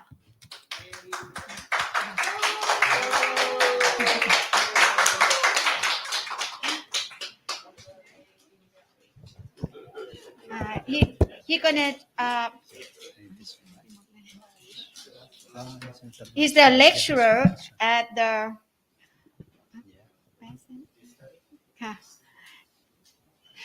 IBSC, right, International Buddhist Studies College. And today he's gonna share about the Buddhist meditation, the theory and practice of mindfulness meditation in Abhidhamma Pitaka. So let's us know the Venerable Dr. Neminda was born in Sakai Division of Myanmar and got ordination ordinated as the Theravada Buddhist monk when he was young. He is especially interested in Buddhist psychology. He went to Sri Lanka and Thailand for study master and Doctor of Philosophy in Buddhist studies. He has been presenting many academic papers at international conferences in Asia. And now he is the lecturer at the IBSC, MCU. Yeah, thank you so much. Respected Tangaraja and professor and lecturer and the staff and our students, not only our college, but also like a career at the Tonggo University. So nice to meet you in here. And thank you so much for you give me the opportunity to share in my experience. The topic is generally they remind about the locally and globally. But my topic is not a concern about that. But when I'm talking about the mindfulness meditation is not only locally, but also it's like globally. It's basically everyone know about that. So today, I would like to share my experience, and this is a textual study, because when we're talking about the mindfulness, we normally talking about the Sotanta Pitaka.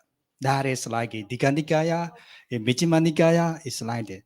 And also, when we study about the Satipatthana, that's me mindfulness meditation, we can see a lot of the reference, not only Dikanikaya, but also Majjhima Nikaya and Gottara Nikaya. We can see totally there's a 6 kind of the sota.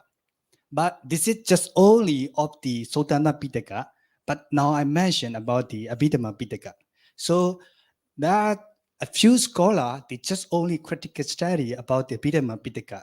Normally the scholar, they know that mindfulness meditation is just only from the Sota Pitaka.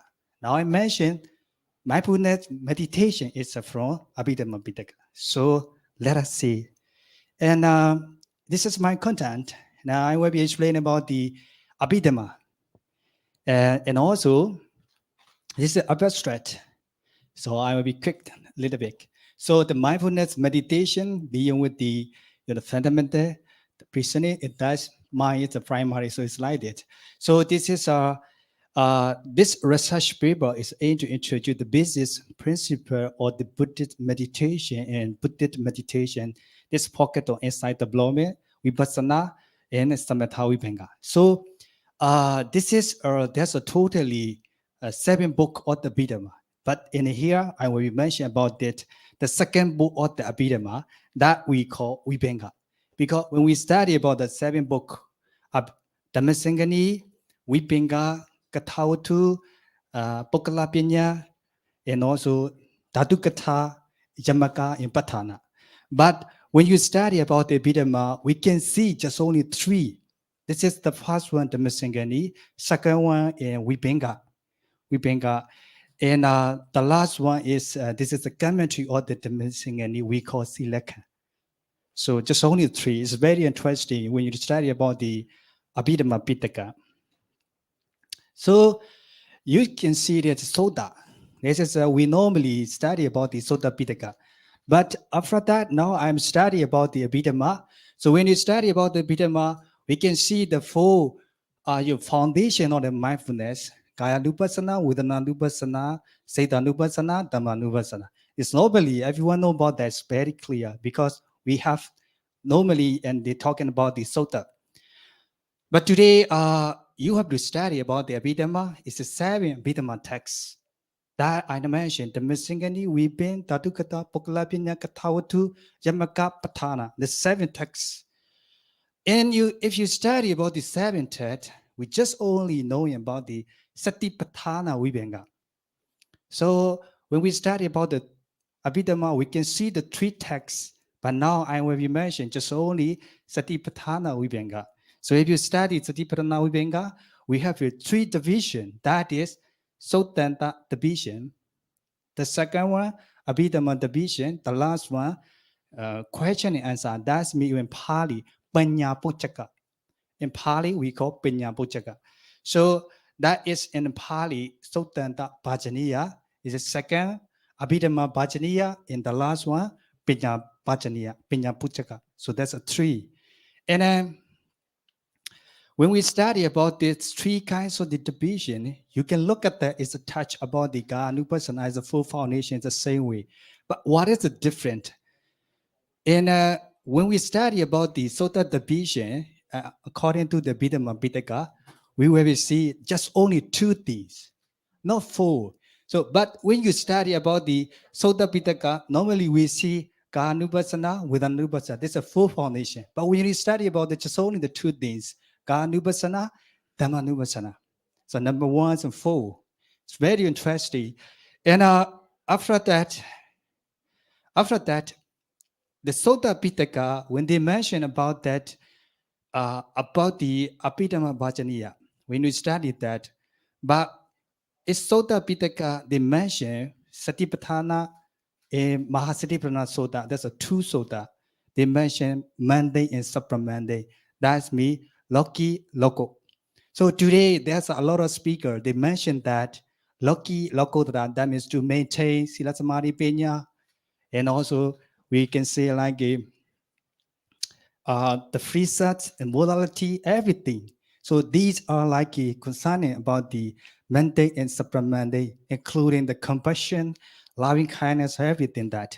But it's very interesting in the Abhidhamma division, that is Abhidhamma Bhajaniya, just only mention supramandate. Directly go to the Nirvana, it's like it's Sonyata.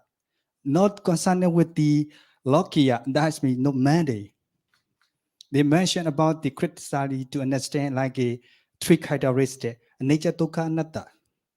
So this is very tightly you can go to understanding and bit of the vision.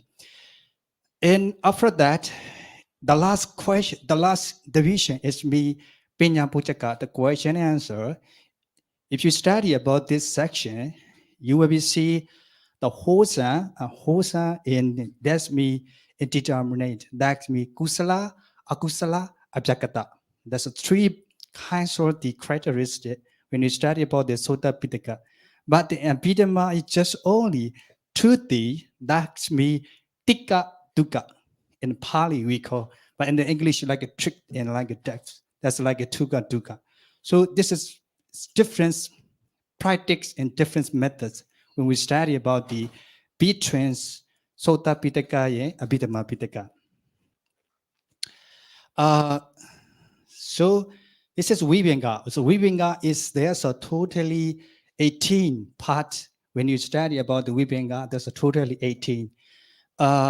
So I will be skit. When you study about the 18 part, you will be see like a elements, the 2, like a Dhatu, Tikja, it's like a Endadiya, the Prajatamubara, totally 18.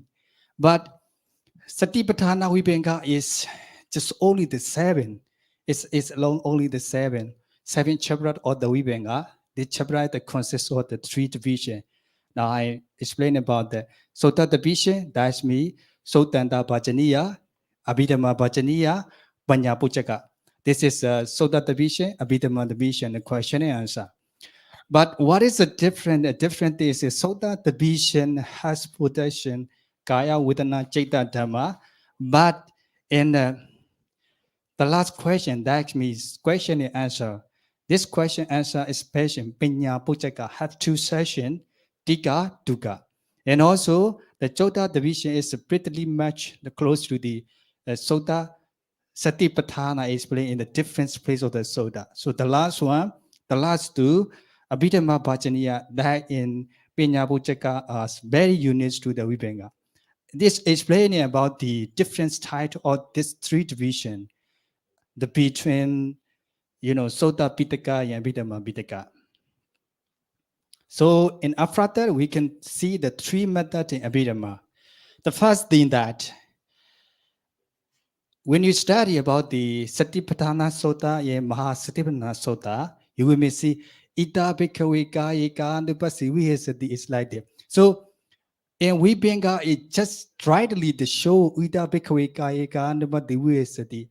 No need to talking about that.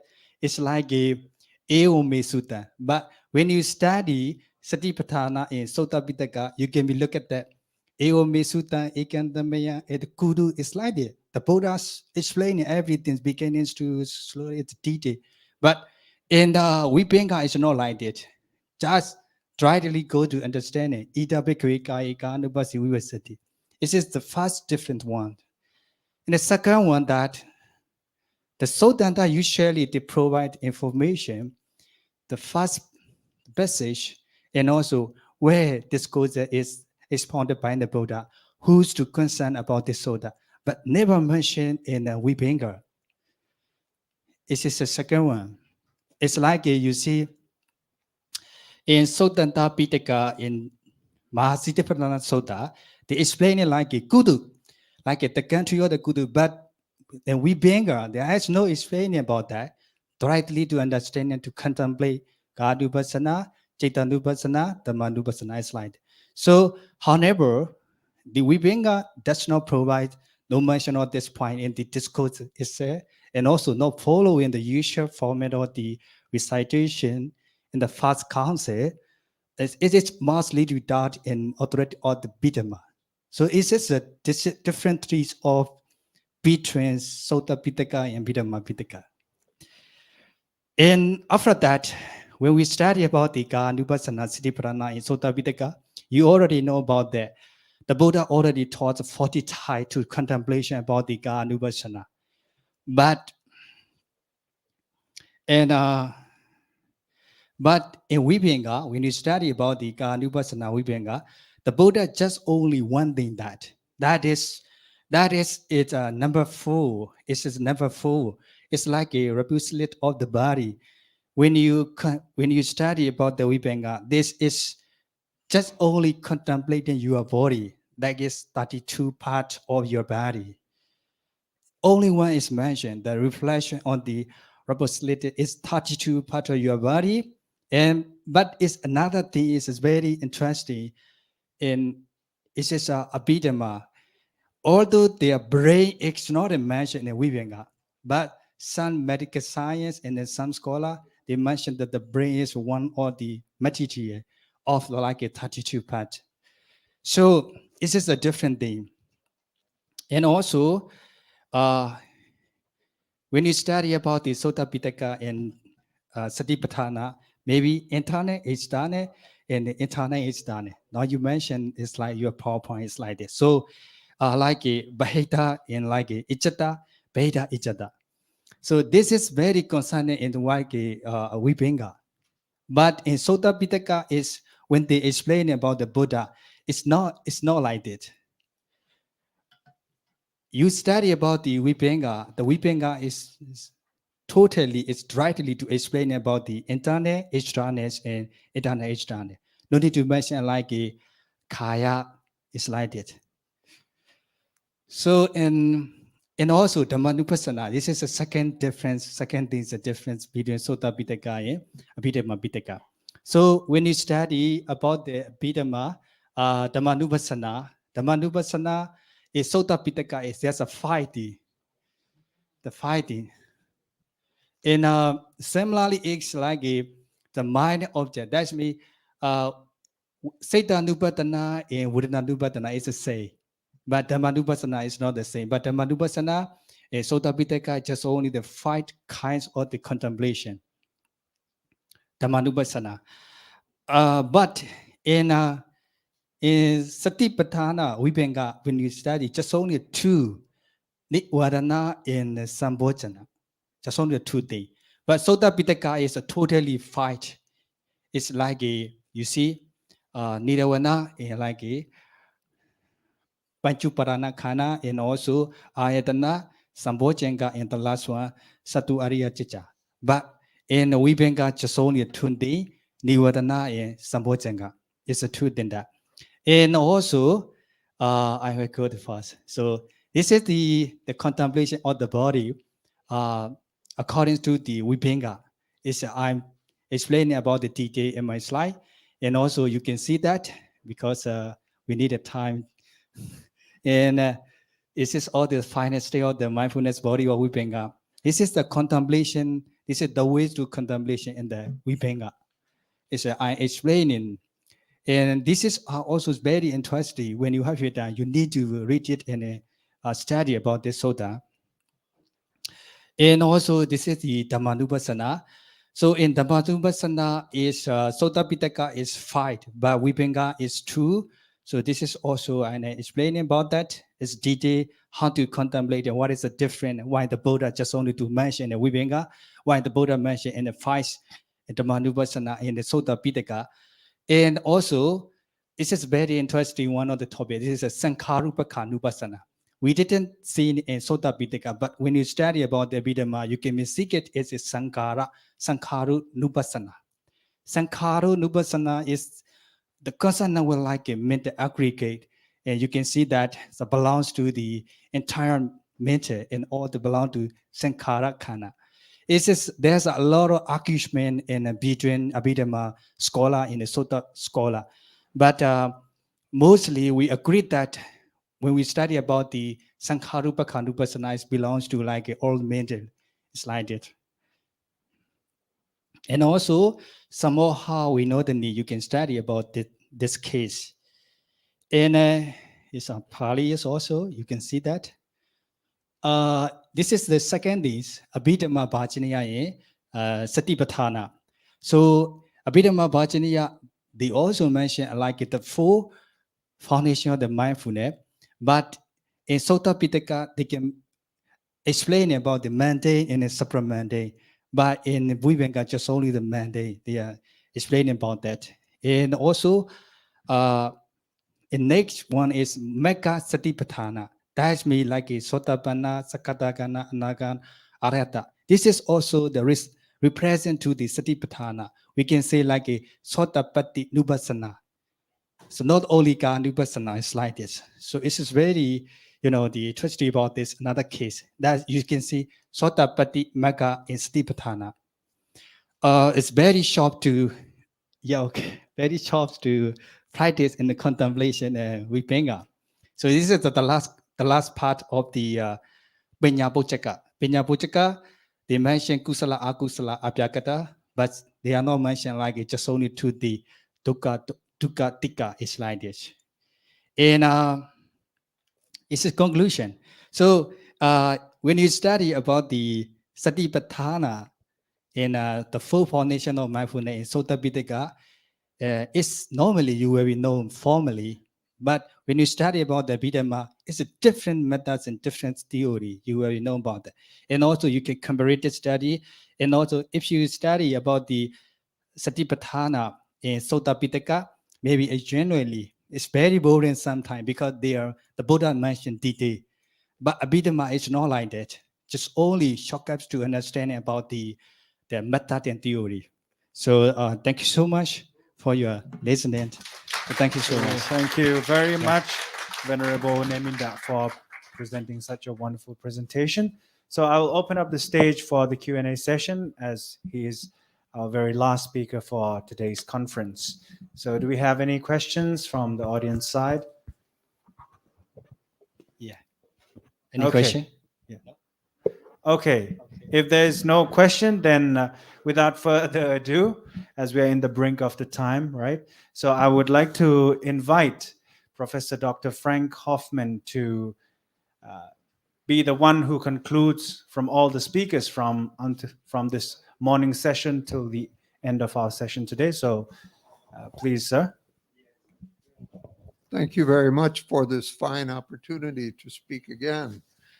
However, I did not get the papers before the conference, and I've been very busy with my own paper. Like one of you, I stayed up nearly all night. So what I'm going to do is I'm going to give my own reaction to today's work together. First of all, you probably have thought about this already. There's a difference between listening with the ears, and deep listening, which I call listening from the heart. Now, today, we've all had a memorable opportunity to listen from the heart to our colleagues who spent hours researching, hours of writing, and maybe more hours revising. So if we have listened from the heart, we will come away with some life lessons or some Dharma lessons, and I hope that's the case. In this, I do not intend to keep you long. We're already over the schedule, but I'm going to make a few comments of my own based on what I gleaned here that I consider important. Our rector began by saying, Buddhism is this one way, quoting a sutta, for the destruction of suffering and finding enlightenment. It reminds me that when Mahinda Digale Venerable and I finished the work Bali Buddhism, published by Curzon Press, at that time we learned that Eckhart had passed away. His wife could not even send the paper. So we wrote on a page in the beginning, dedicated to him, expositor of this one way, which is what he did. I was moved by that. Director of IBSC talked to us memorably from his own experience. And I think that's what matters today. If I remember what people learned in their life, not what they learned in a book, quite frankly. I was impressed by the exploration of East-West interaction by Venerable Xiongguang Song. And why did Dhamma go west? Was it, this is my thought, was it collective karma of the West to receive Dhamma? I wonder. I wonder if there is such a thing as collective karma. I wonder.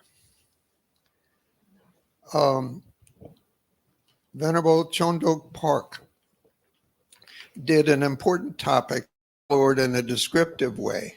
Now, I can't claim to have followed all of that, but it's really a mammoth undertaking. And personally, I heard it. When Dr. Hongsa spoke about his experiences in thinking about mindfulness-based learning, he asked us to contemplate what is the real Buddha. You know, there are many people in Thailand wearing amulets, and I must admit to wearing one from the abbot of our root temple, Mahachula in Bangkok. However, isn't there a deeper sense than just focusing on an image, especially if one starts thinking about the commercial value of these images? I remember I gave one because the abbot kindly gave me a bundle of these. I gave one to a friend, businessman friend, and he said to me, "Only one?" It never occurred to me that in Thailand, it would be more special if I could give 3 or 4 or maybe 5. So, quantity or quality? Recently, I bought a book, small book about amulets, and I started looking through it to locate my own.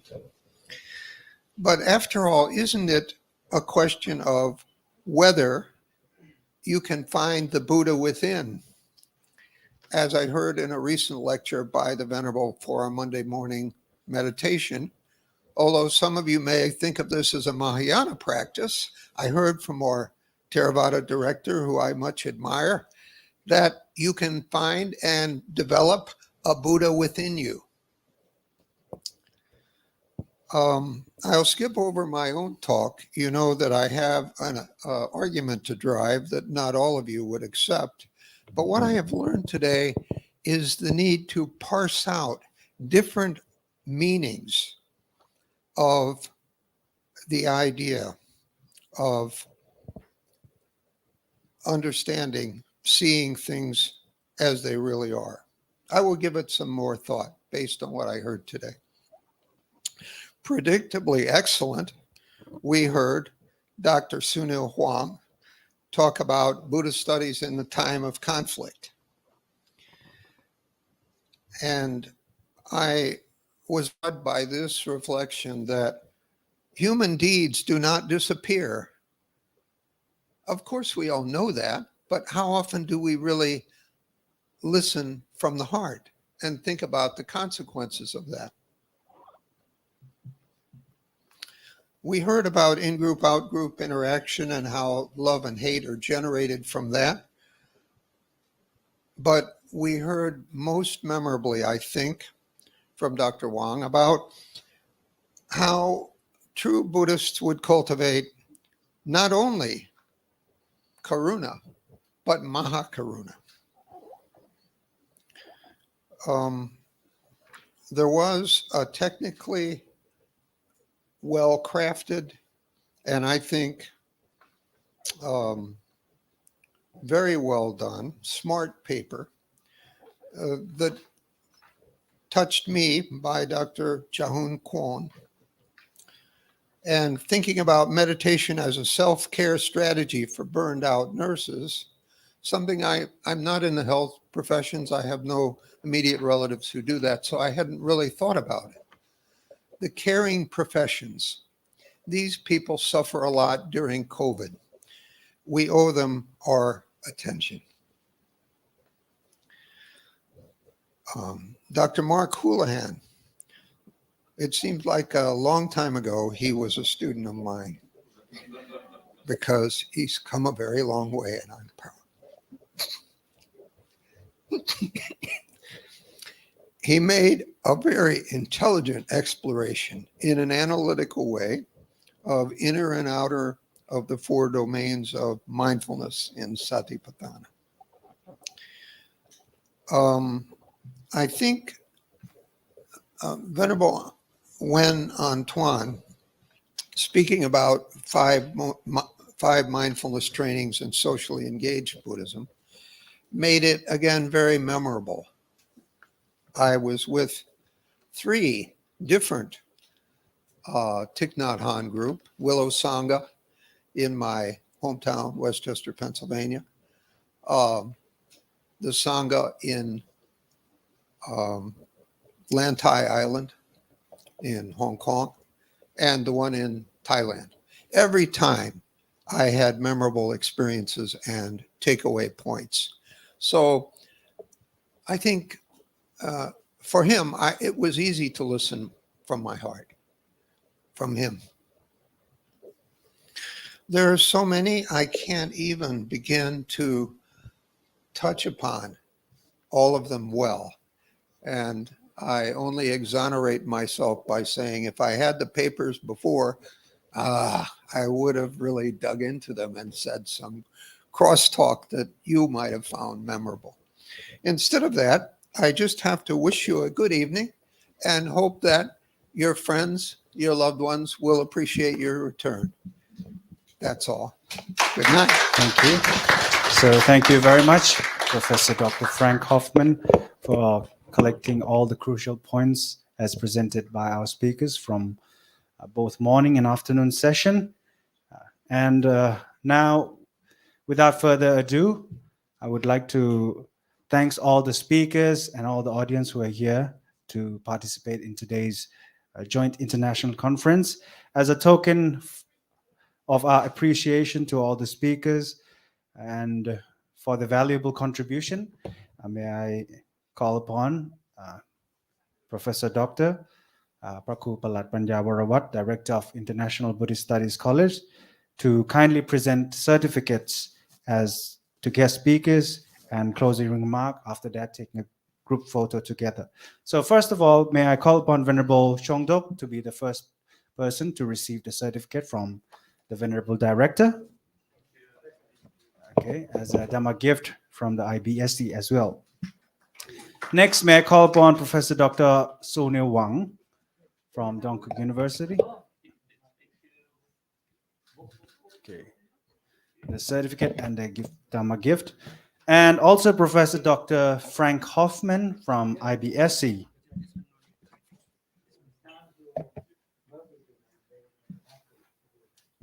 We have Professor Dr. Venerable Sok Wang from Dongguk University as well. And after that, may I call upon? Yes, please don't forget to receive your certificates as well. And may I also call upon Dr. Venerable Jahun from a Dhamma instructor from Dongguk University.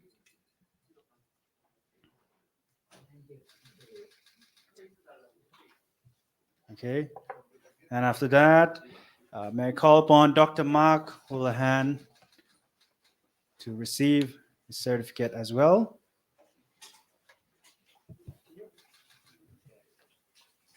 Inviting Dr. Ji-Yun Kim and Venerable Dr. Mun Kwang as well to receive their certificates and the gift of Dhamma from IBSC.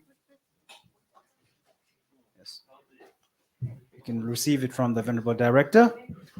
Next, Venerable Nguyen Antoine, IBSC lecturer, to receive his certificate as a guest speaker as well.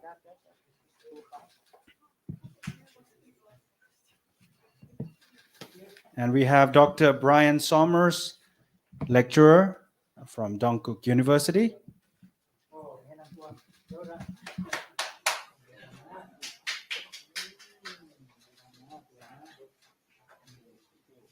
Venerable Neminda, the lecturer of IBSC as well, who was the very last person to deliver his presentation today. And unfortunately, Venerable Misan is not available here, so we'll allow the representative as Professor Sunil Wang to receive on behalf of Venerable Misan, the Director of Kai's Center for Contemplative Science. And finally, we have the organizing committee, Venerable Virasak Chayatamo, to receive the certificate as well.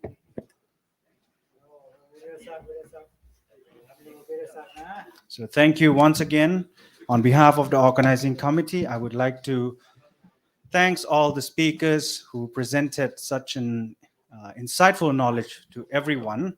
So now we'll have a group picture together. So please, the delegate, please, we have Kun Sirasa to receive the certificate from Venerable Ajahn.